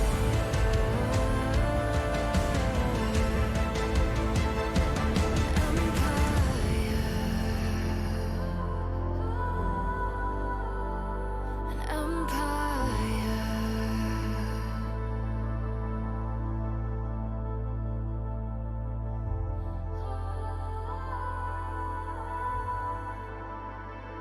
An empire.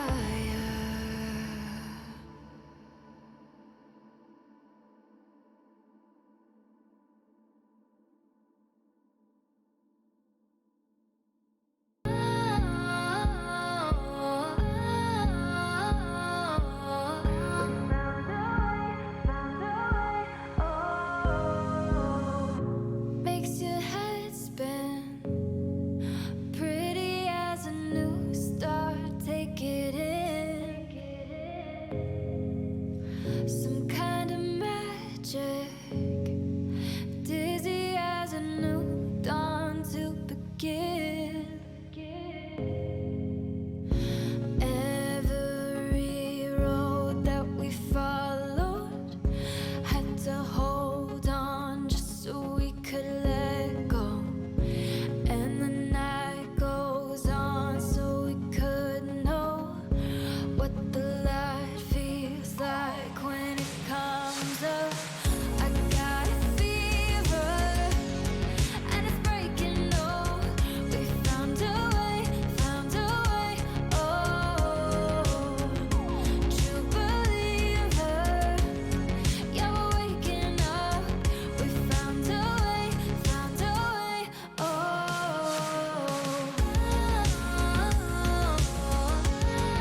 slow. It's what we know. If you're coming over, I just wanna be real with somebody, somebody like me. If I tell you how I'm feeling, would you say that you want me? That you want me? 'Cause I'm so sick of all the noise, all the back and forth. Just wanna find a still place where I could go. I lose myself, I cannot help it, I'm emotional. Oh, if you feel like this, would you let me know? Would you let me know? Please let me know. Would you let me know? Oh, if you feel like this, would you let me know? Would you let me know? Please let me know. Would you let me know? Please let me know. White noise on the telephone. Fall asleep to TV shows. It's what we know. Gets too comfortable. No space for the tangible. We get lost in the virtual. Are you less alone when you're logging on? If you're coming over, I just wanna be real with somebody, somebody like me. If I tell you how I'm feeling, would you say that you want me? That you want me? 'Cause I'm so sick of all the noise, all the back and forth. Just wanna find a still place where I could go. I lose myself, I cannot help it, I'm emotional. Oh, if you feel like this, would you let me know? Would you let me know? Please let me know. Would you let me know? Oh, if you feel like this, would you let me know? Would you let me know? Please let me know. Would you let me know? Please let me know.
Hello, everybody, and welcome back to the Will English Friends and Family Tournament. I am joined here today with Waffles, who is going to be my co-caster coming up for this next match. How are you doing today, Waffles?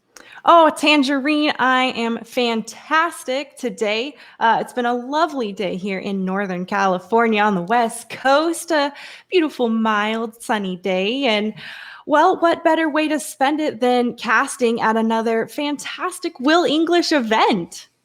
Exactly. Like, honestly, that's exactly what I've been saying. Now, we just saw Forge Academy go ahead and a very close matchup up against Mochi take a 2-1 victory. So now they're going to be moving on into the winners bracket, which is going to be showcased right now as we have Forge Academy taking on the juggernauts that are Cryogenic. Now, this one is going to be absolutely stellar. It's two teams that honestly I just fanboy for like a little bit too much sometimes. So honestly, it's hard for me to pick a favorite here, Waffles.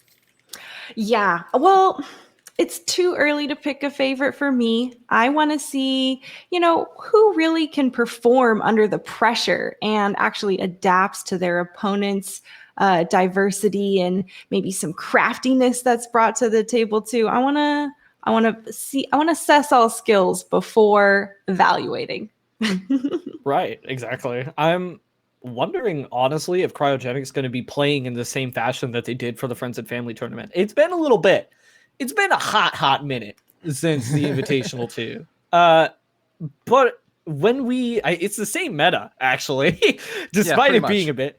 Yeah, pretty much the same meta. And we saw Cryogenic roll out with some insane stuff coming out in the Invitational 2, rolling out on like Doomfist comps, trying to take their aggression more into their favor. They were definitely a really, really fun team to watch, and 2 stars of that team, and are really the cornerstones of that team, in my opinion, are Neb and LQD. LQD on that hit scan roll. LQD MVP. LQD MVP. Sorry to interrupt. Yeah, and Neb. Neb is just an absolute monster as well on that off-tank roll. But yeah, well, like you were saying, LQD is a beast. Yes. A beast. I mean, we saw in the Invitational 2, LQD played every position. He played the Doomfist. He played the Echo. He played the McCree. What DPS character could he not play? I'm not sure. He might well just play off DPS and just pull off the Mei. Let's see what we can do with that. I mean, I don't know. Like I wonder if he can do some kind of like 1v1 Mei battles and just see how he does with that character as well. The hero, I should say. Yeah, honestly, with the flex go for it. coming right out. But Waffles, as you were saying.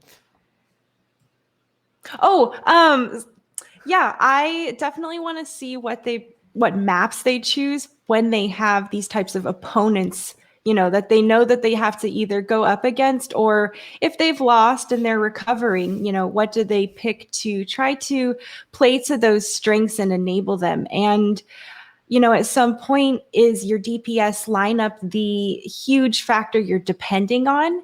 And if they're having an off day, does that dramatically affect your team? Or can you guys, rally and continue to enable them and provide those opportunities for capitalization and fight wins? Yeah, I think you bring up like a really good point there in terms of if the DPS are having an off day, like, is the team going to be able to recover? I think that's the issue for some teams where they have it like centered around their DPS and they kind of just rely on their DPS to be able to really do anything. Cryogenic, that we did see, LQD they definitely enabled their DPS a lot. But I think that what I enjoyed about Cryogenic the most was their ability to kind of pick up the slack when LQD wasn't necessarily popping off as much as he physically could have been, I suppose. So it really does kind of separate yourself from like a very, very high tier team to maybe someone more around the middle of the pack, is how well your team can recover based on how your players are having or how your players are playing that day. And there's the saying of you're only as strong as your weakest link. And that holds true in every team sport and team environment. And if your DPS are powerhouses, but you're lacking on the other, maybe a different role, you're never going to go far. And these guys here have definitely been grinding to make sure that that's not the case. Obviously, of course, DPS gets all the big flashy plays and, well, in traditional sports, offense buys tickets, but defense wins games. And, DPS is all offense. It's all, ticket buying, money making type of stuff. And of course, we enjoy watching those cool one headshot kills and widow duels. But it's really going to be a lot on the support line to enable them and to also prevent them and protect them to a certain degree from being maybe dove on or peppered from behind. Saw a lot of that come through earlier today in a different match. And they need to be careful about that monkey diving in and just boom, squishing you flat. Absolutely. So with that being said, y'all, listen, we want to get into this best of five match up here, which is again, this is going to be Forge Academy. This is winner semifinal, so we are into best of 5, and again, it's the same Captain Jack rule. I know he said it in the chat that it's not the Captain Jack rule, but it is the Captain Jack rule as far as I'm concerned. So we're going to start off on Ilios this time, and then loser's going to pick the next map, and then winner picks the side, and then if we get to a map 5, and so also the assault map type is now lurking in map 4. So if you go 1-1, guess what? You gotta play assault now. And so we're gonna get this match started. The teams have been waiting a very, very long time. And again, thank you both for stopping by on this lovely Saturday morning for watching me. I really appreciate it. It says a lot. And I'll let you get to your professional casting duties, as it were. Thank you so much. Thank you so much, Will. We are about to roll in here. Like Will said, we are going to be rolling out here on Ilios first. Definitely a map with a lot of variability in it, as well as basically every single other control map. But can you tell me some of the things that we might be expecting as we start to roll out here onto Ilios? Maybe a little bit of an insight as to what the meta could possibly be. All right. Well, it would be great if we could get okay, we're at the ruins. Now we know which side of Ilios we're on. These quick comps are going to be key to making sure they get set up and try to just get there beforehand. LQD on that Widowmaker. Tangerine called it earlier. He was a nasty DPS player, and he's going to be looking to get those early picks on these very clear sightlines. You bet, and the dive is initiated in here from Forks. A wall set up to kind of block off Forks' healing, though. And Saint TX is going to end up falling very, very early in that fight, thanks to Waya. Asper also getting the poop off onto the D.Va. No, the tank line just basically evaporated here for Cryogenic, as Forks doesn't have any HP left to be able to sustain, and Cryogenic just back out immediately. Yeah, well, once the tanks go down, there's no one left to take the point or hold the point. And, well, Karmaz here goes ahead and switches over to that Echo, and LQD on the Ashe as well. So, more of a duo combination that can help follow up on each other's peppering damage. Wow, the all-out assault that is coming out here from Forge Academy is actually incredibly well done. It's not allowing Cryogenic to get any breathing room, not allowing LQD to really pop off. You can see that as far as the ult percentage is concerned as well, Waffles. Yeah, and that is because of Aster's control and variance between the speed and healing boost that Lucio can output. There's no way that Reinhardt can close that gap and capitalize that well without Aster backing her team up. Oh, and it's trades coming out to start this fight. Shatter also came through there from Lion. It looks like takes are starting to go in the way of Forge Academy, but it's definitely not over yet. Cryogenic still has some members left, and Forks is going to be popping out this Primal Rage. Finds 2 at the end of this fight, makes it a 3rd. Can Forks make it a 4th? I think that Forks can definitely do it, as the BAP and Lucio are just on point right now for Forge Academy to try and stall this out. There is an opportunity, if they so choose it, to keep fighting, but as Mo falls, it's going to be a little bit too difficult here for Forge Academy to try and put this point. And now just some staggers start to come out here, stall the point just a little bit further. But they made it to almost 90%. Yeah, I mean, really squeezing every last bit of percentage out that they can, and they have to be happy with that performance. Right now, Cryogenic just barely capped the point. They're going to be looking to force out some of those ultimates, so when Forge Academy gets their chance to really push and take the point back, they can take it decisively and try to prevent Cryogenic from having any chance of recontesting if they can get a clean enough team wipe. Yeah, Bob popped early here. That's a little bit intriguing. Actually stops the pin coming out there from Insane Waya. It's been a hot minute since I've seen a counter pin come out onto the Bob, but the anti-nade landing from Andy onto Waya in that fight was actually just what made or break that fight. Yeah, and well, an anti-nade can shut down any type of sustainability your team has hopes for, and game over after that.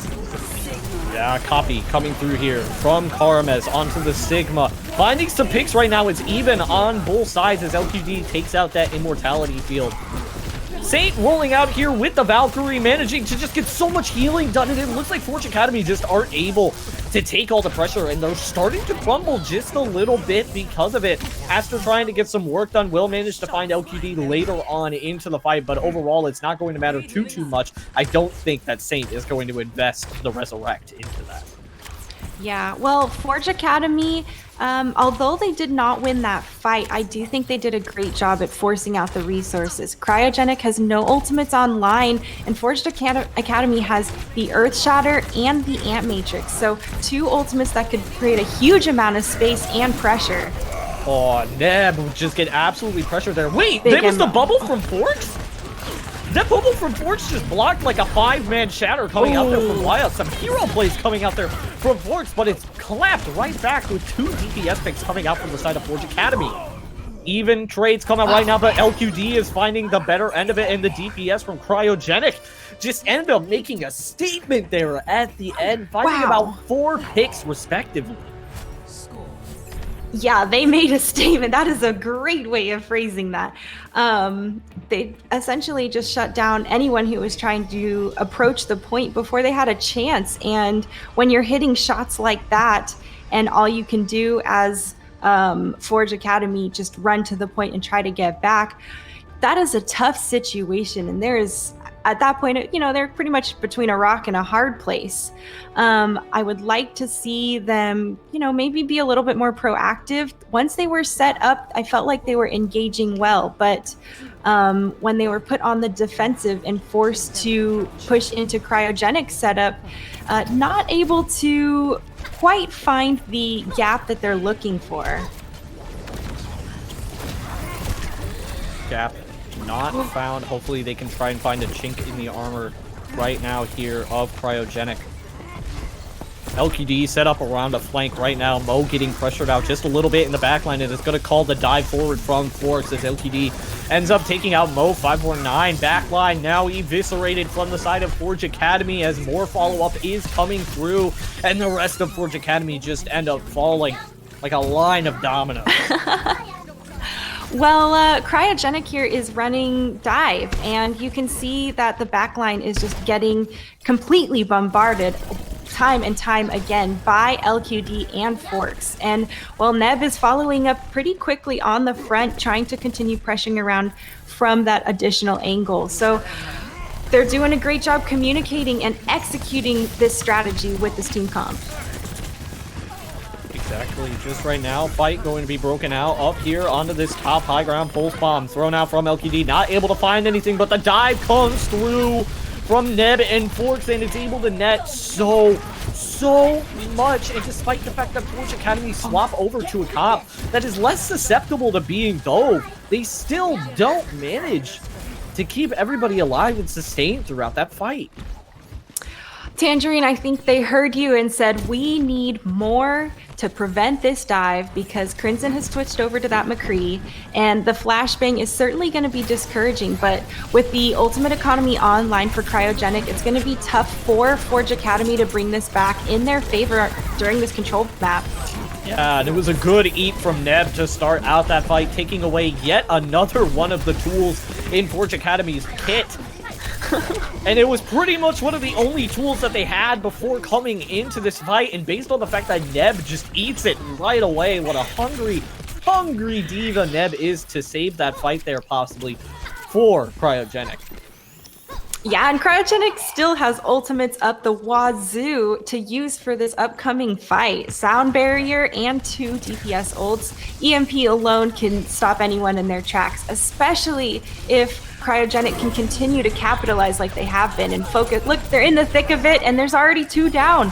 No questions asked there. That was going to be easy for them. And, well, Saintix goes ahead, pops that sound barrier for the stats, and Cryogenic goes ahead and takes this first map.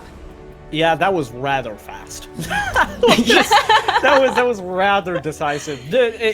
Disregarding the first round, it was a very, very decisive map coming out there, especially in that second round. It just seemed like Cryogenic really understood how to play this dive Sombra comp.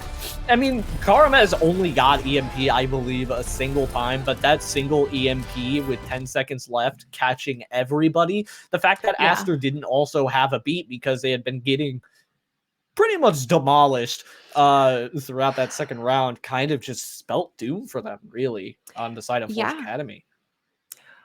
The Forge Academy backline was essentially playing Maze Runner from Spawn over and over again. They were constantly just being bombarded and attacked and picked off and not allowed to bring the value that you want from supports and that you need from supports. Obviously, that means huge props over to Cryogenic for having such a proactive dive. Supports typically hang back farther, and if you're always using every ability to engage in your dive each time, you don't have them to retreat out of. And Cryogenic did a great job of using that landscape to get that ideal positioning in a natural way, and then utilizing those tools in that tool belt to either continue putting in that damage or to escape back to their team, of course. And when you're alive, your ult's charging. Exactly. That's like a really good point, actually. The way that Cryogenic was using the map geometry, I think, was honestly one of the ways that Forge Academy kind of slipped there, especially towards like the second round. It seemed like Forge Academy just trying to push up consistently, almost for like, I believe the first 3 or 4 fights were always pushing up onto that high ground or pushing out through the bottom backside. Right. So they just kept getting intercepted here for the dive. They never had like an opportunity to be able to push. It seemed really apparent on Lighthouse as well when they had that extra there's those 2 buildings that you can go to for high ground, and they just kept dropping down on either side of that bridge. Boom, collapsed right into the maws of their trap. So hopefully, it's going to be a different story. It does look like we're going to be moving over to King's Row. So not as many back alleys to snake through and sneak up on, but, there's definitely plenty of opportunity for sneaking to occur. Very, very true. You can be very, very sneaky on King's Row if you need to be. And honestly, this is exactly what happened to Forge Academy last time. This is the exact same thing that happened. They pretty much went 99-99 on the first round and then got smacked in the second one, and then ended up clapping right back here on King's Row. We're going to see exactly if they're going to be able to do it this time, as Cryogenic has been known to pull out some wonky strats before, and that's kind of being showcased by just some of the things that we're seeing highlighted early on here, Waffles. Yeah, I'm hesitant to do too much for the attacking team, but I do like that for King's Row in particular, people try to open with something and at least give it a fair shot, because spawn room's right there. You can make a quick swap, and the scanner arrow also to scout information in advance. So invaluable. Information is so powerful, and also one of the reasons why Sombra is so deadly. True, and now LQD pouncing here in on this backline. Nice protection, though, coming out there from Forge Academy to try and counteract that. But as soon as I say that, Insane Waya and Mo just get dove to oblivion. They had no idea what was coming there. Just hit him up with the 1-2 punch. And honestly, if I'm getting dove in the back, the last two people that I want to see barreling towards me are LQD's Doomfist and Neb on the Winston. Yeah, no thanks, hard pass. Gotta say, Neb totally saved LQD though. Right when he was about to dive in again, he uppercutted after he had jumped onto the Winston onto one of the backline people. If it wasn't for the bubble, he would have been shredded in an instant. And the knowledge that Neb had and recognition of, I need to get aggressive and protect my DPS, huge there. And well, they just continue to cleave forward, Tangerine. They don't care. Just one after another. Press the W key and keep clicking. Yeah, this was Cryogenic's strategy last time, actually, in the second Invitational. They were incredible about running this Doomfist strat and basically just beaming into people. You just saw there that they used only Rally, I think, and immediately already have this incredibly detrimental point taken. And they're almost there to the second point, and they've got the ultimates to take this space and maintain this space. Hopefully Forge Academy here can get competitive and, well, win that shield dance. I think Wild Shadow just got blocked again. Really unfortunate picks coming out here right now, favoring the side of Cryogenic as long as LQD is still alive. There is always hope for the side of Cryogenic. Aster finds a pick a little bit later into the fight, but it is all for naught, seemingly. As LQD finding just a couple more picks within that fight, the DPS from Cryogenic really starting to shine here. And we were talking about how they might be having an off day and how it could happen. It doesn't look like that's happening whatsoever. What a laughable comment after this performance. Absolutely ridiculous on my part. And you know, I'm just going to apologize to the DPS there. Ridiculous for me to even consider that. But all in all, I'm surprised that they are still continuing to decide to mirror LQD's Doomfist. He's just on a tear? Wow. What in the name of God did Karmaz just do there? It was incredibly smart from Cryogenic to hit the gas pedal as soon as they saw that window come through. But it's going to be all for naught pretty much here. Aster lays down the beat for one last-minute touch, but Neb is bullying this Forge Academy squad back into spawn. And they couldn't even leave. They capped with almost 5 minutes? What? Wow. That, you know, once Cryogenic actually, they left the gates. They had that initial stall of, oh, we're swapping off those first characters that we used for scouting and maybe to see if we could get a lucky snipe. Lucky that someone peeks for a snipe, not the snipe is lucky. Not with these DPS. That's a skill shot. And then pretty much after that minor pause, continued to roll forward, uncontested, unstopped, and unhindered. I'm surprised Forge Academy wanted to go toe-to-toe with LQD's Doomfist with their own Doomfist. I'm not sure that Crimson was able to continue to bring the same type of pick value that LQD was and that needed to bring to the table to really compete with his output and damage. Karmaz's was also very nasty on that Reaper, but at some point you do need to contain these players that are bringing so much value. Shutting them down may not be realistic here, but containing them is always in the picture. Yeah, and I think it was not an awful reaction for Forge Academy to say, hey, we're kind of getting rolled here. Let's just go on to a mirror comp and see if we can kind of take these guys toe-to-toe. Because we were doing it on the first map pretty well. But it just didn't end up working out in their favor. Maybe just sticking to something a little bit more in their wheelhouse will end up benefiting them a bit better. But the wall from Karmaz is baited out here first. And as soon as they push, LQD gets a pick on the Waya. What? I mean, Waya pushed past that wall and was evaporated in a blink of an eye. Yeah, I'm not sure how they turned that fight in their favor after that, but it was a great job coming through from Cryogenic, just knowing when to capitalize and they obviously have a lot of faith in each other to continue pressing forward and getting aggressive. They know that they're going to be right there at the hip and backing up. And, well, that's comforting when the ice wall sandwiches come out to play. Yeah, these mind games coming out right now for the Shatter. That was actually crazy there from Forge Academy, that rotation. Kind of baited out the Shatter there from Forks, not able to find anything. Great rotation coming out for Forge Academy.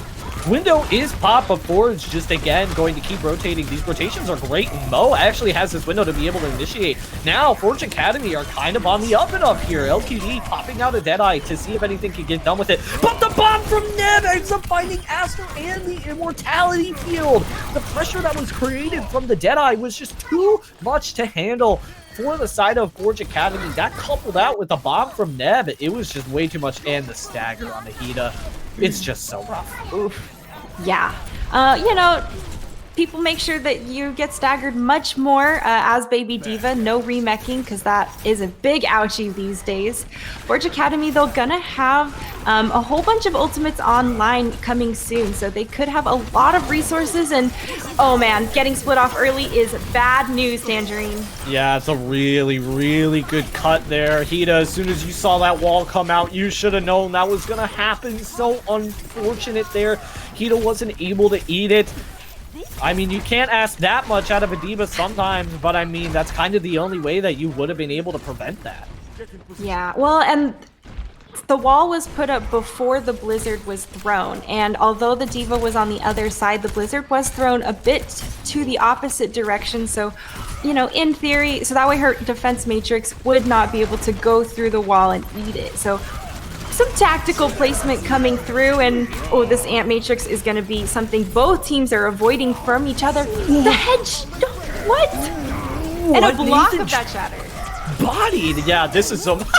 The Rhyme mind games that are coming out right now is absolutely just absurd. Blizzard pops out on the point, and they're actually finding a good end of this deal. Forge Academy, they're managing to find some spare picks. Hida absolutely going insane, finding 3 within that fight, but it was all off the back of Crimson's Blizzard freezing everybody up on point, and also Insane Waya's counter ping actually on the forts, denying the shields for being there for Cryogenic could have also played a really big factor into that fight. Oh yeah, and you talked about the Rhine games earlier, and you mentioned the mind games. I haven't seen any. I mean, we saw one Shatter get some pretty good value, but we haven't seen any full team Shatters, super flashy, all those, fancy ones we love. And that's because these guys here are doing a great job of anticipating and being aware of each other's resources and ult economy. Yeah, I don't think they were anticipating Forks to have a Shatter up yet, though. It seems like that pin came through at a very inopportune moment from Waya. Not going to be getting much done there, though. As of right now, I think Forge Academy are still playing up here. Cryogenic just trying to take this aggression back into the room. Insane Waya lets out a Shatter. It's not going to be able to find anything as a window also comes out here from Andy just to try and get a few more things done here for this Cryogenic squad. It doesn't seem like it's going to be getting too much done, though, as the stall just continues to come through. Andy keeping Forks alive here for an incredibly long amount of time, but going to be falling. Yeah, and the card's still rolling forward, so Forge Academy doing a good job at continuing to, move the payload on towards the second point. They've almost got it, but they need to make sure they take that space and prevent Cryogenic from having ideal ground for any potential recontest. That Deadeye is great for zoning, and if they can break that Rhine shield in advance, huge. Now fight breaking out. Blizzard eaten by Hida. That's exactly what you need. The Blizzard's not going to get eaten though by Neb. So now an advantage is coming up here from Forge Academy. Better beat also comes out from them as well. And now just coupled up with a little bit of some Cryogenic freezing here onto Cryogenic themselves. Coming out from Crimson. It seems like Forge Academy are going to be able to take Street Phase and also get a little bit of a, just a little bit of a fun remake kill onto the counterpart there from Hida. Hida's been showing up here on these King's Row maps. Yeah, and I wish that when Diva gets a mech kill, she just says, squish, and then moves along, right? We have boop, squish, done. Forge Academy, though, doesn't have any ultimates on. Well, they're about to have High Noon again, but nothing that can really clear a lot of distance for them yet. So they're going to try to bait these out. And you see Andy already goes ahead, early engagement with his own amplification matrix.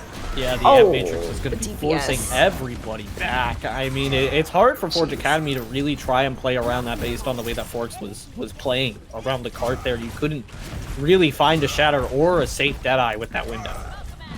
Yeah, and with LQD here on this Ashe, this mid-range hit scan that they have at their disposal has been so devastating and lethal. He's just peppering them and pumping bullets into them, and those dynamite. Look at that! Look how crispy everyone is.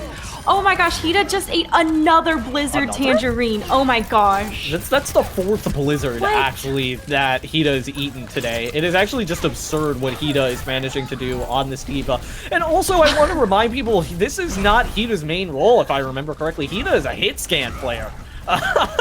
Filling in right now for their off-tank, which I believe is supposed to be big. But Hida is showing up right now when it matters most. Blizzard comes out here from Crimson trying to seal the deal on this fight. The bomb coming out as a response from Neb, not going to be able to net really anything, and Crimson still finds the follow-up. So the bomb really doesn't net too much there from Neb, as Waya taking some free swings right now. Has a Shatter as well to kind of mitigate out any staggers that start to come through here from Cryogenic, and no staggers will be coming through as Forge Academy finished with time. Yeah, 1 minute left on the clock, just barely some time there, comparatively to the 5:03 on the other side. So a little bit of a difference in how long defense is going to be played, and definitely going to be a lot more pressure for Forge Academy to play perfect. When they want to push, if they're lucky, they're going to have 2 full team fights. And that's if you die fast enough the first time. I'm curious to see, what type of comp they're going to choose for that. But they're on the defense first, so we'll get to that. With Cryogenic, they are on the offense first. I had them backwards. Yeah, so Forge Academy here, they are only going to have the 2 opportunities to really get a great team fight in. And they need to be decisive when they want to regroup or when they want to continue to try to fight. Yeah, and overall, I want to see just a little bit more of like a gelling together coming here through for Forge Academy. It does seem like the times where Cryogenic are catching Forge Academy off guard, it's because they're separating up the team, and they're kind of thriving a little bit in the chaos. Not running the Doomfist, I mean, Cryogenic were running the Doomfist on defense in the first place, so maybe a lot of this confusion can kind of start to go away just a little bit because they're not running it. Wall gonna pop out early, and it looks like only Crimson was separated by that, which is actually really nice. Has that left shift to be able to hide back just in case. Waya really needs to start to get some, damage start to pump out here from Forge Academy, because Waya's shield is falling, and LQD already found a pick. Nathan finding a pick, counter pick on the LQD, but it's not gonna matter too much because Insane Waya's shield just had too much damage done. There's only 20 seconds left, Tangerine, and it is going to be make or break it time for Forge Academy if they want to stay in this fight. They're going to have the Amp Matrix online as their only ultimate, so it's going to fall on a lot of mechanics and use of their normal kit to create this advantage.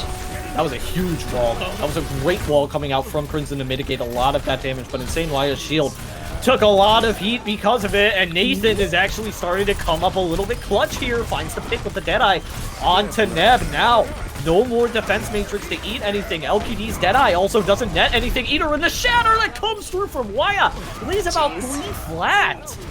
It's a good amount of ultimates invested here from Forge Academy, but ultimately, I think just better play overall coming out from them to be able to take this first point. Yeah, and they were so much more I mean, I guess you have to be decisive when there's 20 seconds left. There's only one option, and that is to fight. And, well, when they were forced in that position, they shined, and obviously the point has been capped in their favor, but it's going to be about continuing to maintain it, and it's tough because you can't leave. So Karmez's and Neb's zone clearing, space clearing ultimates could prove troublesome. Yeah, these walls are also going to be a little bit troublesome. No way in, no way out if you're inside of the archway right now, as the walls are covering both the entrance and exit. Waya ends up finding a pick regardless. And Crimson's Blizzard ends up coming out here just a little bit later based on the fact that Karmaz didn't find anything with theirs. That was a really good response coming out from Crimson, and now this is getting dire here for Cryogenic. They do have some ults. Yeah, and Forge Academy is feeling good. They're on the roll and they've got the momentum. They still are building ultimates and they're cycling them at a good rate. So if they can continue to hold this pace and this tempo, they could take this. Absolutely. Window popped out from both squads here. Going to manage to find two actually is Nathan the D-Mech and Forks. Both end up falling to that. LQD not checked over here on this right side. Does not matter though. Nobody will be getting punished for not pressuring out LQD. Karmaz did end up finding a pick just a little bit earlier, but will actually be counterpinned up here by Insane Waya. And it doesn't look like any more hero plays are going to come out here for Cryogenic as Forge Academy take street space. Aster, the bloodthirsty support, getting a couple kills of her own. Forge Academy did another great job at just continuing to keep pressure off Cryogenic and not panic when the Doomfist dove in. They focused him down very quickly and protected their Reinhardt when he was counter-stunned with him. Oh yeah, and Cryogenic have no ults now. They have no ults. Forge Academy really just need to hit the go button, and Hida is going to do exactly that. The ammo's already out too. This bomb could be big. Oh, but the bomb doesn't actually end up netting anything. Immortality fields are traded. The shatter is huge from Quartz, but no follow-up. Aster actually doesn't manage to end up falling. Mo will though, and that is absolutely detrimental to this team comp for Chicago Force. The Blizzard from Quinzen actually just manages to split the entirety of Cryogenic up though. And Forge Academy are going to be following up on it so swiftly. Crimson and Nathan really showing up here. Yeah, it is Cryogenic trying to trickle out and regroup desperately for a last point hold, Tangerine. Yeah, Nathan ends up finding the pick on the LQD right out of the spawn gates. A nice immortality will keep Nathan nice and healthy, as well as the immortality is also thrown out there from Andy. Taken out off the map from Waya, actually, who is just spinning to win right now on this card. Blizzard comes through here from Karmaz, but don't worry, Hida is on point, willing to trade out a mech in order to be able to cap, but it doesn't look like they're going to be able to cap, as some heroic plays came out there from Neb right out at the ending. The Blizzard from Karmaz as well, stalling all progress that Forge had made, but my god, with only a minute, they almost full cap. They could really turn things around for themselves here on Kings Row. They have a 5-minute defensive hold, and I'm really hoping that they've adapted and learned from that first defensive round and can put up a much better fight for the first point in particular. If they can stall Cryogenic there, they could definitely end the map before, if they can cap with no first point 6 at all, or maybe just a little bit, no first point cap. I think that Forge Academy did a great job at continuing to utilize those May walls for zoning and sectioning, and a lot of Amp Matrixes had to shoot through May walls over and over and over again, and that is definitely the way you want the enemy to be using their damage and using that ultimate, is into your normal kit ability. Exactly, and now I'm interested to see how Forge Academy start to adapt to this double main tank weird comp that Cryogenic like to run here on attack. Because Neb's going to be switching over back to the Winston again. I imagine LQD is just going to get a sonar, immediately go back on at the Doomfist. But I want to see how Forge is able to kind of take in the slaughter. They didn't really have too much to do last time. They just kind of let people come in through Hotel, and they're not going to be letting it happen again. The counter pin comes immediately off on the LQD, but it doesn't matter. LQD somehow manages to survive Forge. You really need to be aware of that. I'm surprised that LQD survived after being stunned by the Rhine and then was able to get the follow-up kill onto Aster.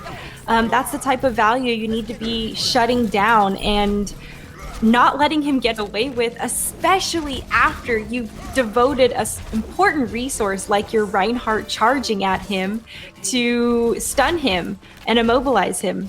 So I would love to see those types of plays, cleaned up a bit from Forge Academy. Yeah, exactly. Especially considering the fact that Waya got the hard read there and understood that Cryogenic's just going to do the exact same default rollout from Hotel and still didn't manage to follow up. It's just tragic. But now, Nathan over on this side is going to try and get something done. They are going to be shattered, and it's going to be pretty much it from there. It was an interesting positioning from Forge Academy to try and kind of surround Cryogenic to make sure LQD couldn't get as much value with the Doom. But it just did not end up working whatsoever. And now Cryo have Archway. Yeah, it makes me think that, Forge Academy is coming up on their DPS ultimates, so they're not going to want to switch off before they have a chance to utilize, some more of that firepower. But at some point, I do think they need to consider trying to combat LQD a little bit more. I love the double tank, though, that Cryogenics are running on this. I think the aggression that's possible from these two is underrated. LQD giving a little bit of a boost there to Nathan to be able to take out Karmaz, but it doesn't look like it's going to be mattering too much in the long run. Crimson actually finding 3! That's huge! They were even in that fight. And now, since Crimson got the triple, make that a 4K. Could possibly be a 5K here, as Saint is going to be falling as well. That was such a hero play from Crimson. Yeah, 5 out of 6 players, that's cute. Yeah, the math adds up right there for that. And this is actually the first time we've seen Forge Academy get to fight really well on this streets phase. Last time it was a little bit of a steamroll, so I want to see them establish, and there's a sound barrier engagement, so let's go.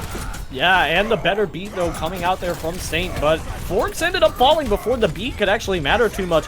Hopefully, Waya doesn't end up falling here. Waya needs to be very, very careful about this reinitiation, as it looks like some players could already start to come back here from Cryogenic, and now Waya has no shield to be able to hold out here. They're going to have to back up because of that. Cryogenic have a full 6 coming out, and it was huge. It's a 6-man shatter from Forks, followed up with the Deadeye from LQD. What a hard read coming out there from Forks.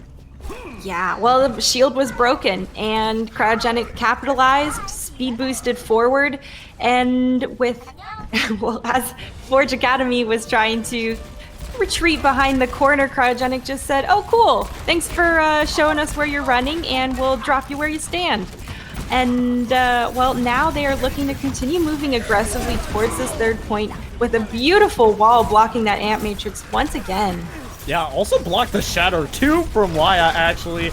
And now a pin came out there from Forks over off onto the left side. Karmaz using the Blizzard to try and get some people frozen up here. It will end up finding quite a few players, and the entire tank line got evaporated in that Blizzard pretty much immediately. Now, less than a minute left on the clock.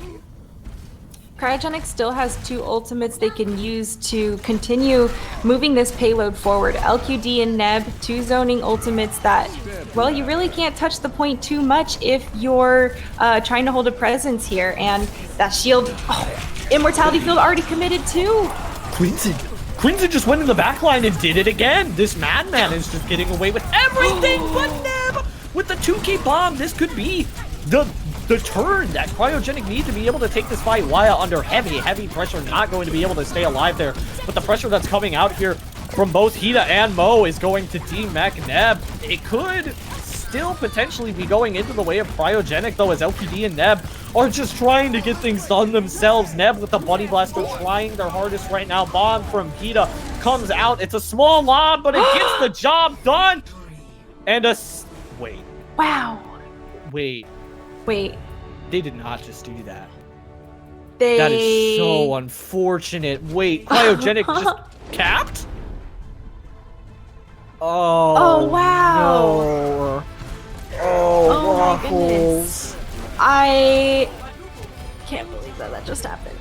Okay. I mean, that's difficult. That's a little bit of a difficult one to stomach there if you're Forge Academy. I'm not going to lie there. They definitely had an opportunity to be able to keep taking that fight, especially considering that Hida got the pick with the bomb. But I Huge mean, pick. LQD and Neb came out clutch there. There's really not much else to say.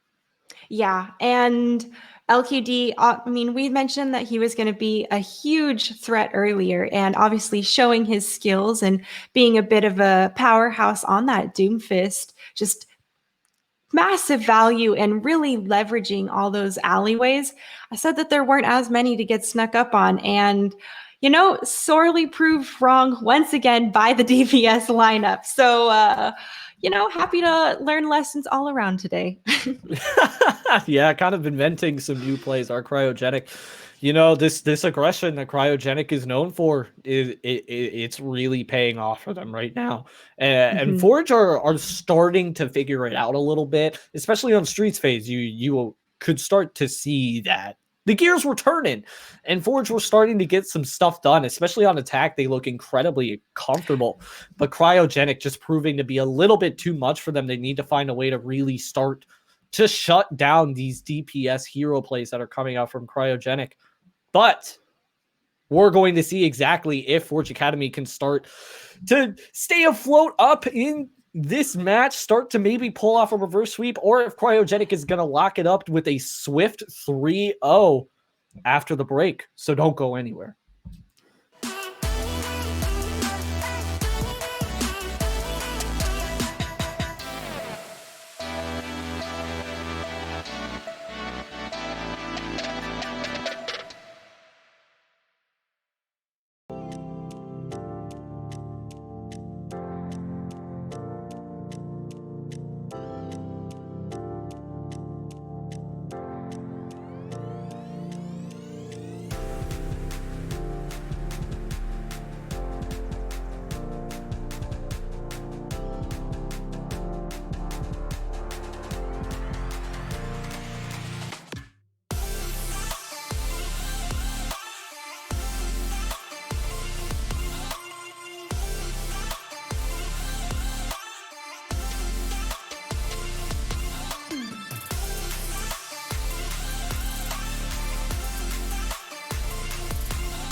place. We'll get there soon. We'll get there soon.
Can the tides calling, calling through it all?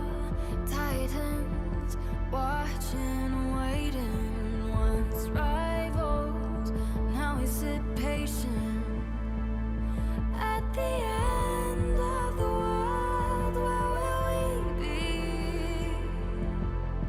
Immortality is calling. They'll speak our names forever. Gonna build an empire.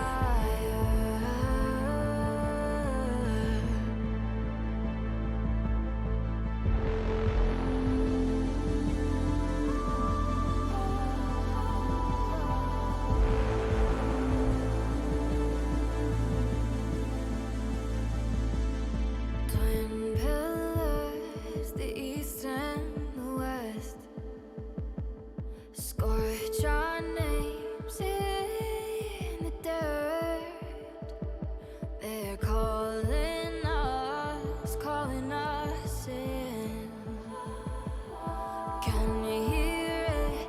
Can you hear it? At the end of the world, where will we be? Immortality is calling. They'll speak our names forever. Eclipse the world together. Gonna build an empire.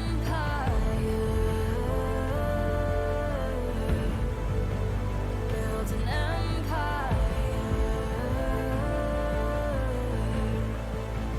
Take the world by fire. Gonna build an empire.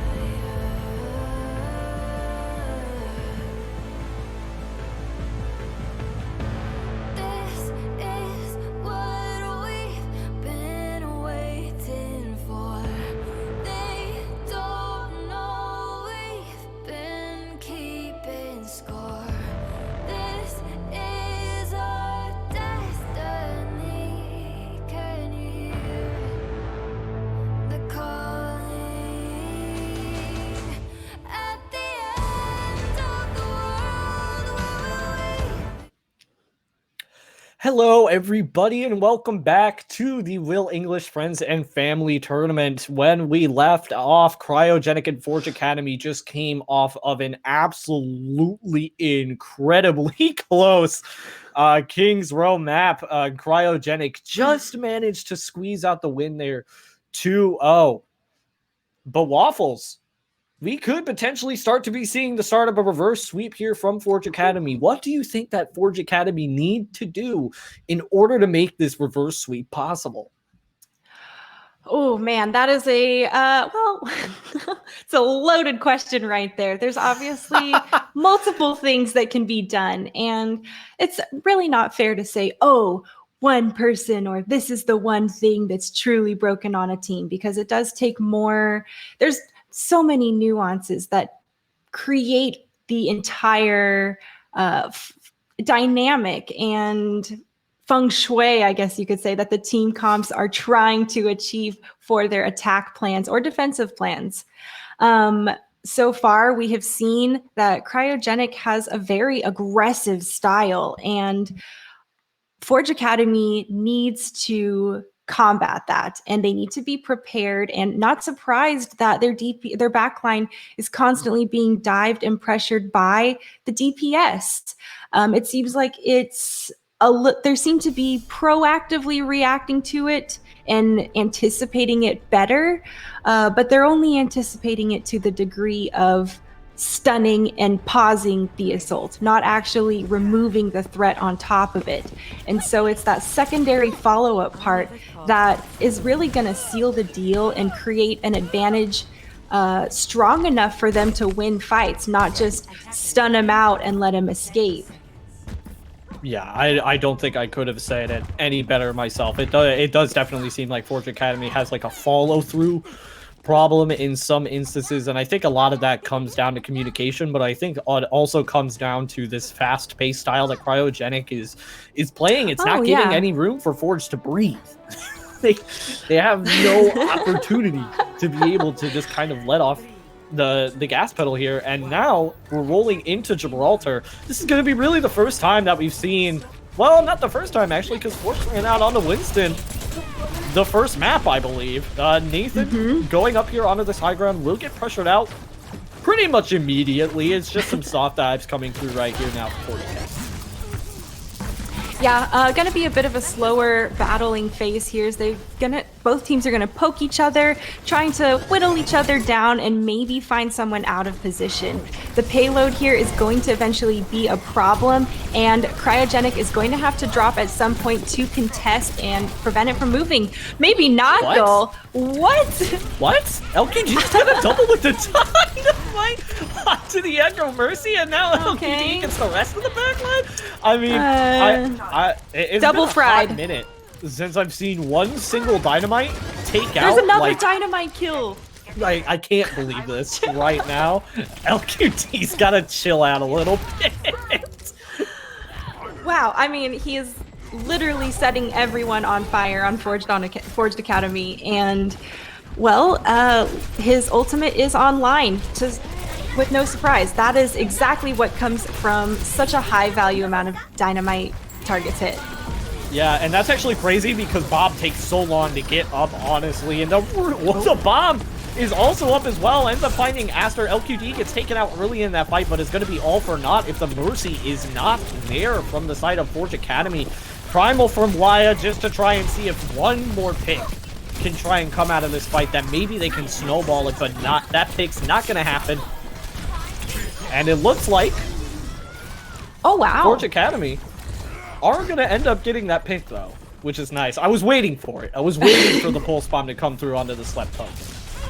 Yeah, I held my breath for a moment, too. I was surprised to see that the kill was successful onto the Brig. Wasn't sure if they were going to be able to clear out quite fast enough, but I have to say I'm worried about Crimson's dupe for Forge Academy and what kind of hell he's going to bring to Cryogenic's door.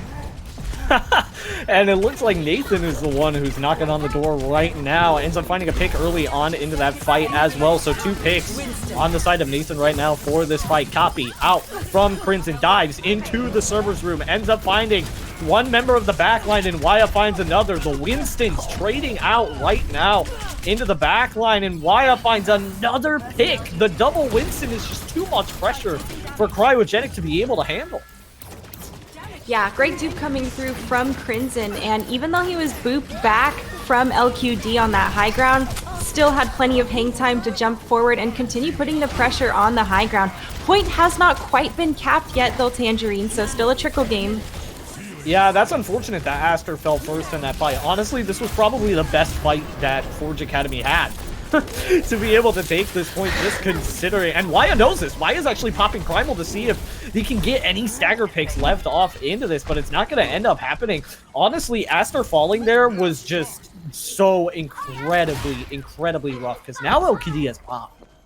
Yeah, well, Aster has been the first target so many times and has fallen first a few of them. So obviously Cryogenic is continuing to, well, I don't know if one of them was a dive, it was a Diva Bomb. So that's unlucky.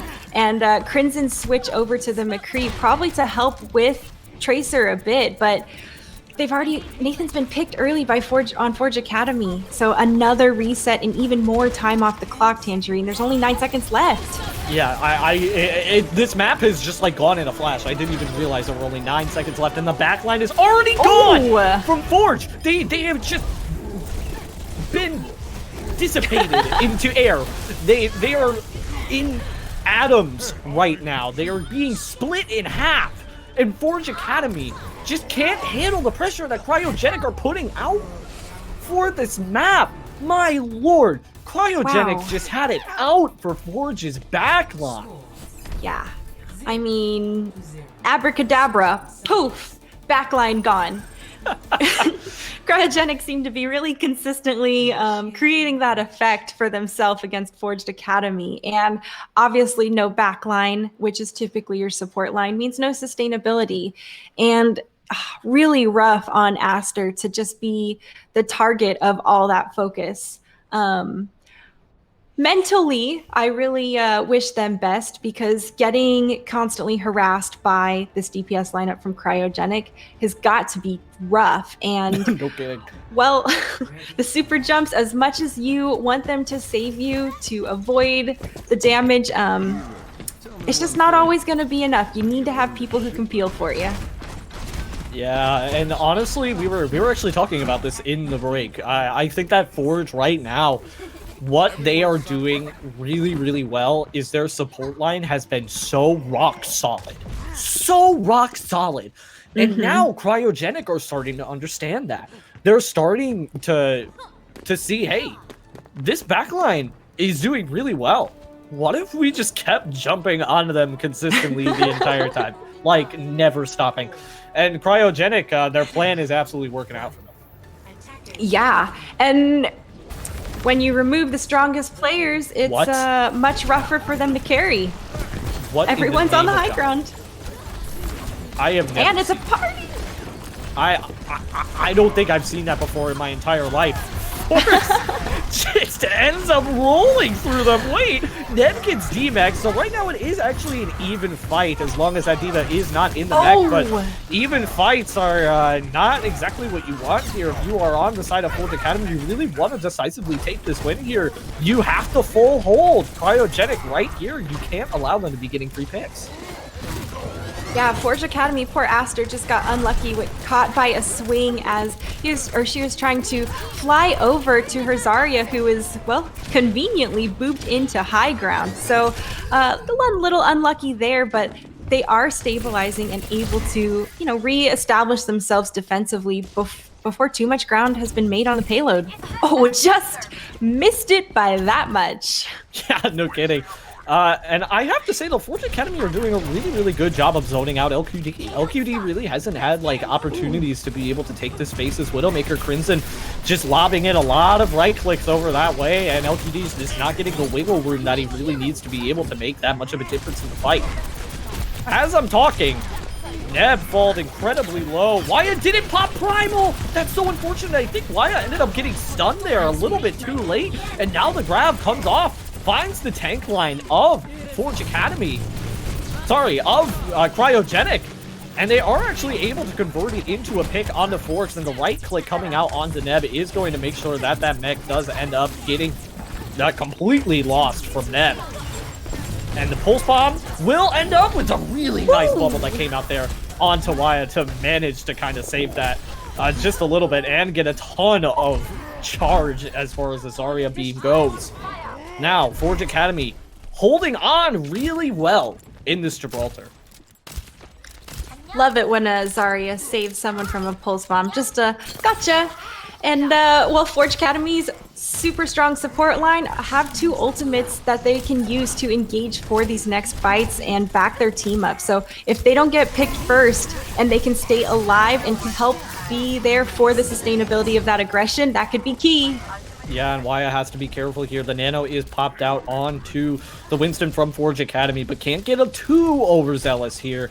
Does manage to back out, has 50% ult charge because of it. Now, Wyatt under a lot of pressure. Mo anti-nated in the back as well. Just some straight damage coming out here as Forge Academy try and play around the servers area, but two picks come through from the side of Cryogenic. No more Mo on the field. Karmez gets taken out, though, as a response, but it doesn't look like Forge Academy are going to be holding on much longer. Oh yeah, it is chaos on the point here, and well, this duplicate coming through from Crimson is a good attempt at trying to stall out for a bit more time. Yeah, they're just trying to get another fight in, honestly, and it's a good call. Copy literally just made there to try and stall on point, just get somebody else onto the point. Nathan gets taken out immediately by the D.Va. That is not something you want to have happen. As picks are coming out on the side of Cryogenic, this could be it. This could be Forge Academy's last breath in this winner's bracket.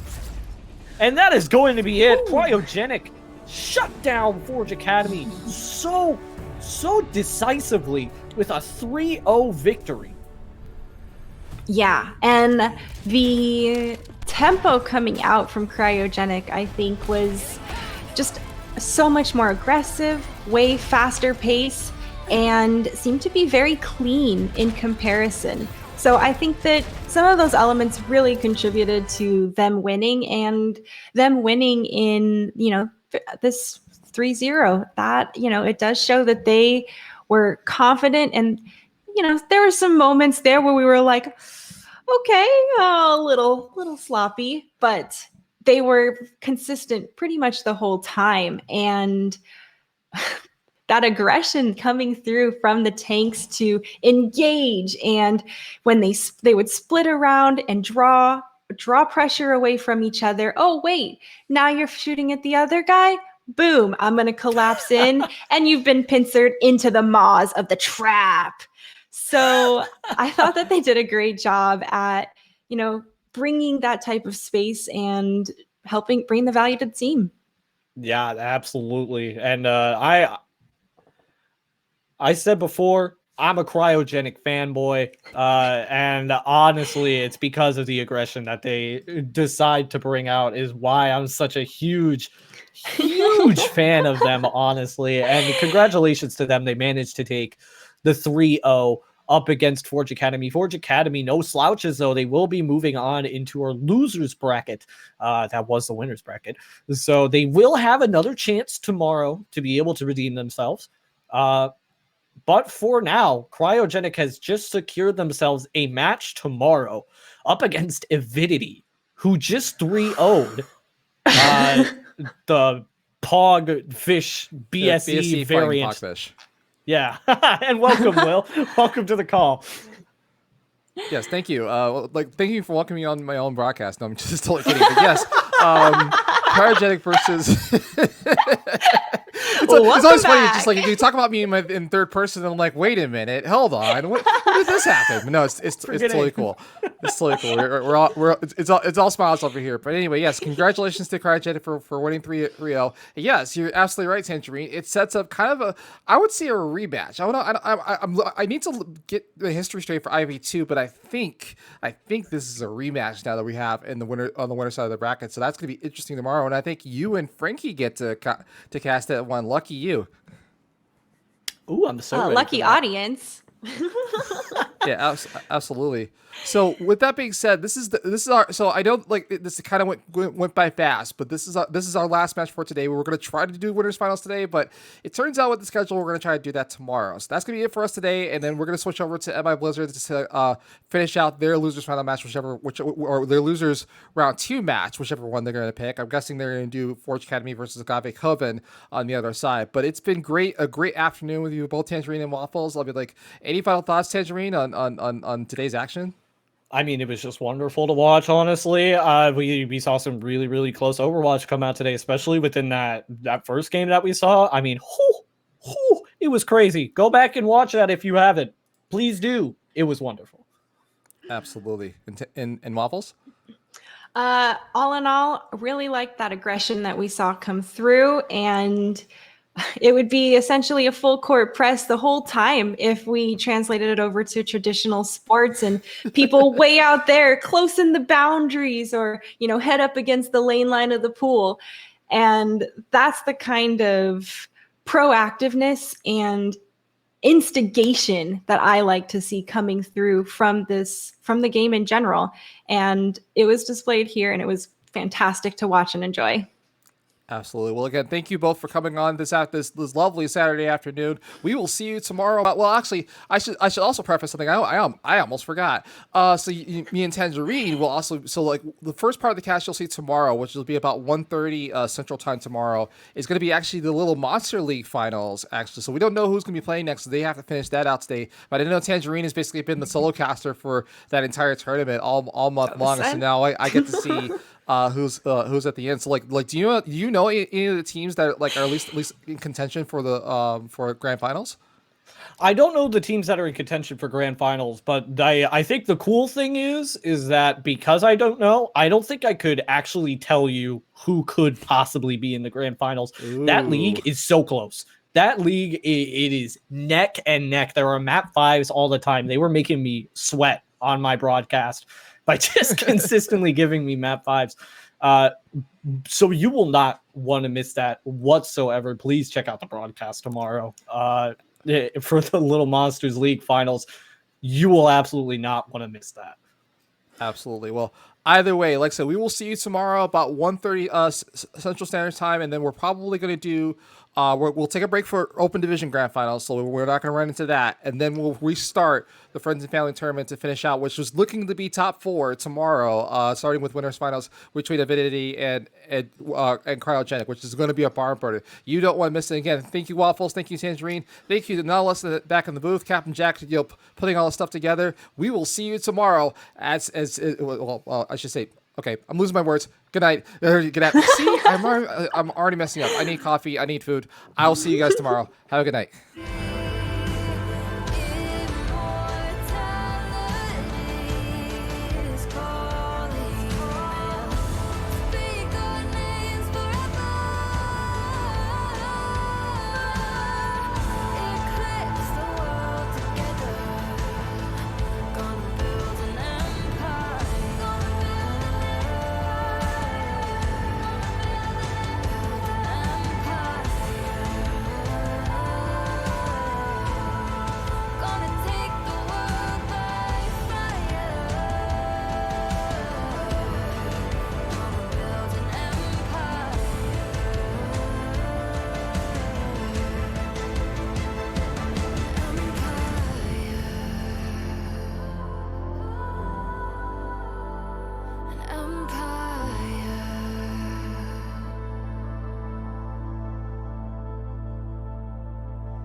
Construct of what the Weird Squad are going for, and it's getting pretty tough. But Orbit is able to slip their way into the backline, and wait, looks like you have a friend, the Visitor, coming in, and not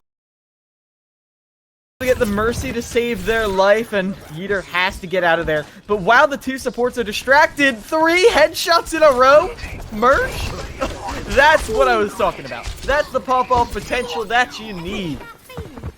And what was just illustrated right now, Yeeter needs to continue doing that, because with both of those supports distracted, the controlled aggro that Weird Squad is doing right now, they're going to get punished because they don't have that support. Luskin is going to have that Gravitic Flux online. You could use it right now, but I think they want to save it for this second point, because what the Weird Squad is doing is a lot more beneficial when you have all of those flank angles.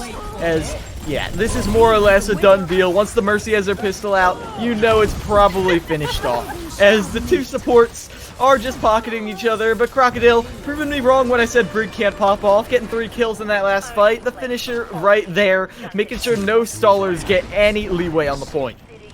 And right now, Pod Flying Fish is really set up for success with pretty much all their ultimates coming online, with You Can't See Ghost and Yeeter following up here shortly. We are looking at a very vertical map here, so a lot of pressure coming in from both these balls and the Tracers to really poke out, split up the team, and whoever's team does get that split up, that's going to be the team that gets control of that tempo. Ooh, but Crocodile starts that rally. Right there, Merge, finding the pick on 8. There's no main healer, and even though there's less healing overall on the side of Pog Flying Fish, they still have so much sustain with the people on the high ground, with Crocodile rocking at that rally. Look at how much health is on that Zenyatta. Not gonna get picked by anyone. And it really seems like Zenyatta's Discord has really helped with that pressure from above. That Jurassic 1N has just been pounding at Hog Flying Fish in each of these maps this series. If they keep this up right now, they could definitely be looking at capping the second point with a nice hefty typing, but RKSC trying to put an end to this. Oh, and gets Yeeter in return, but Merge, the dragon. Merge coming in clutch through the wall. Gets rid of 2 of them, and with the headshot as well. I'm not sure how much the Weird Squad are really going to be doing. So it's the pulse bomb not connecting either. The mines, they're a nice touch. They buy more time. But to me, this is saying that the Weird Squad is committing full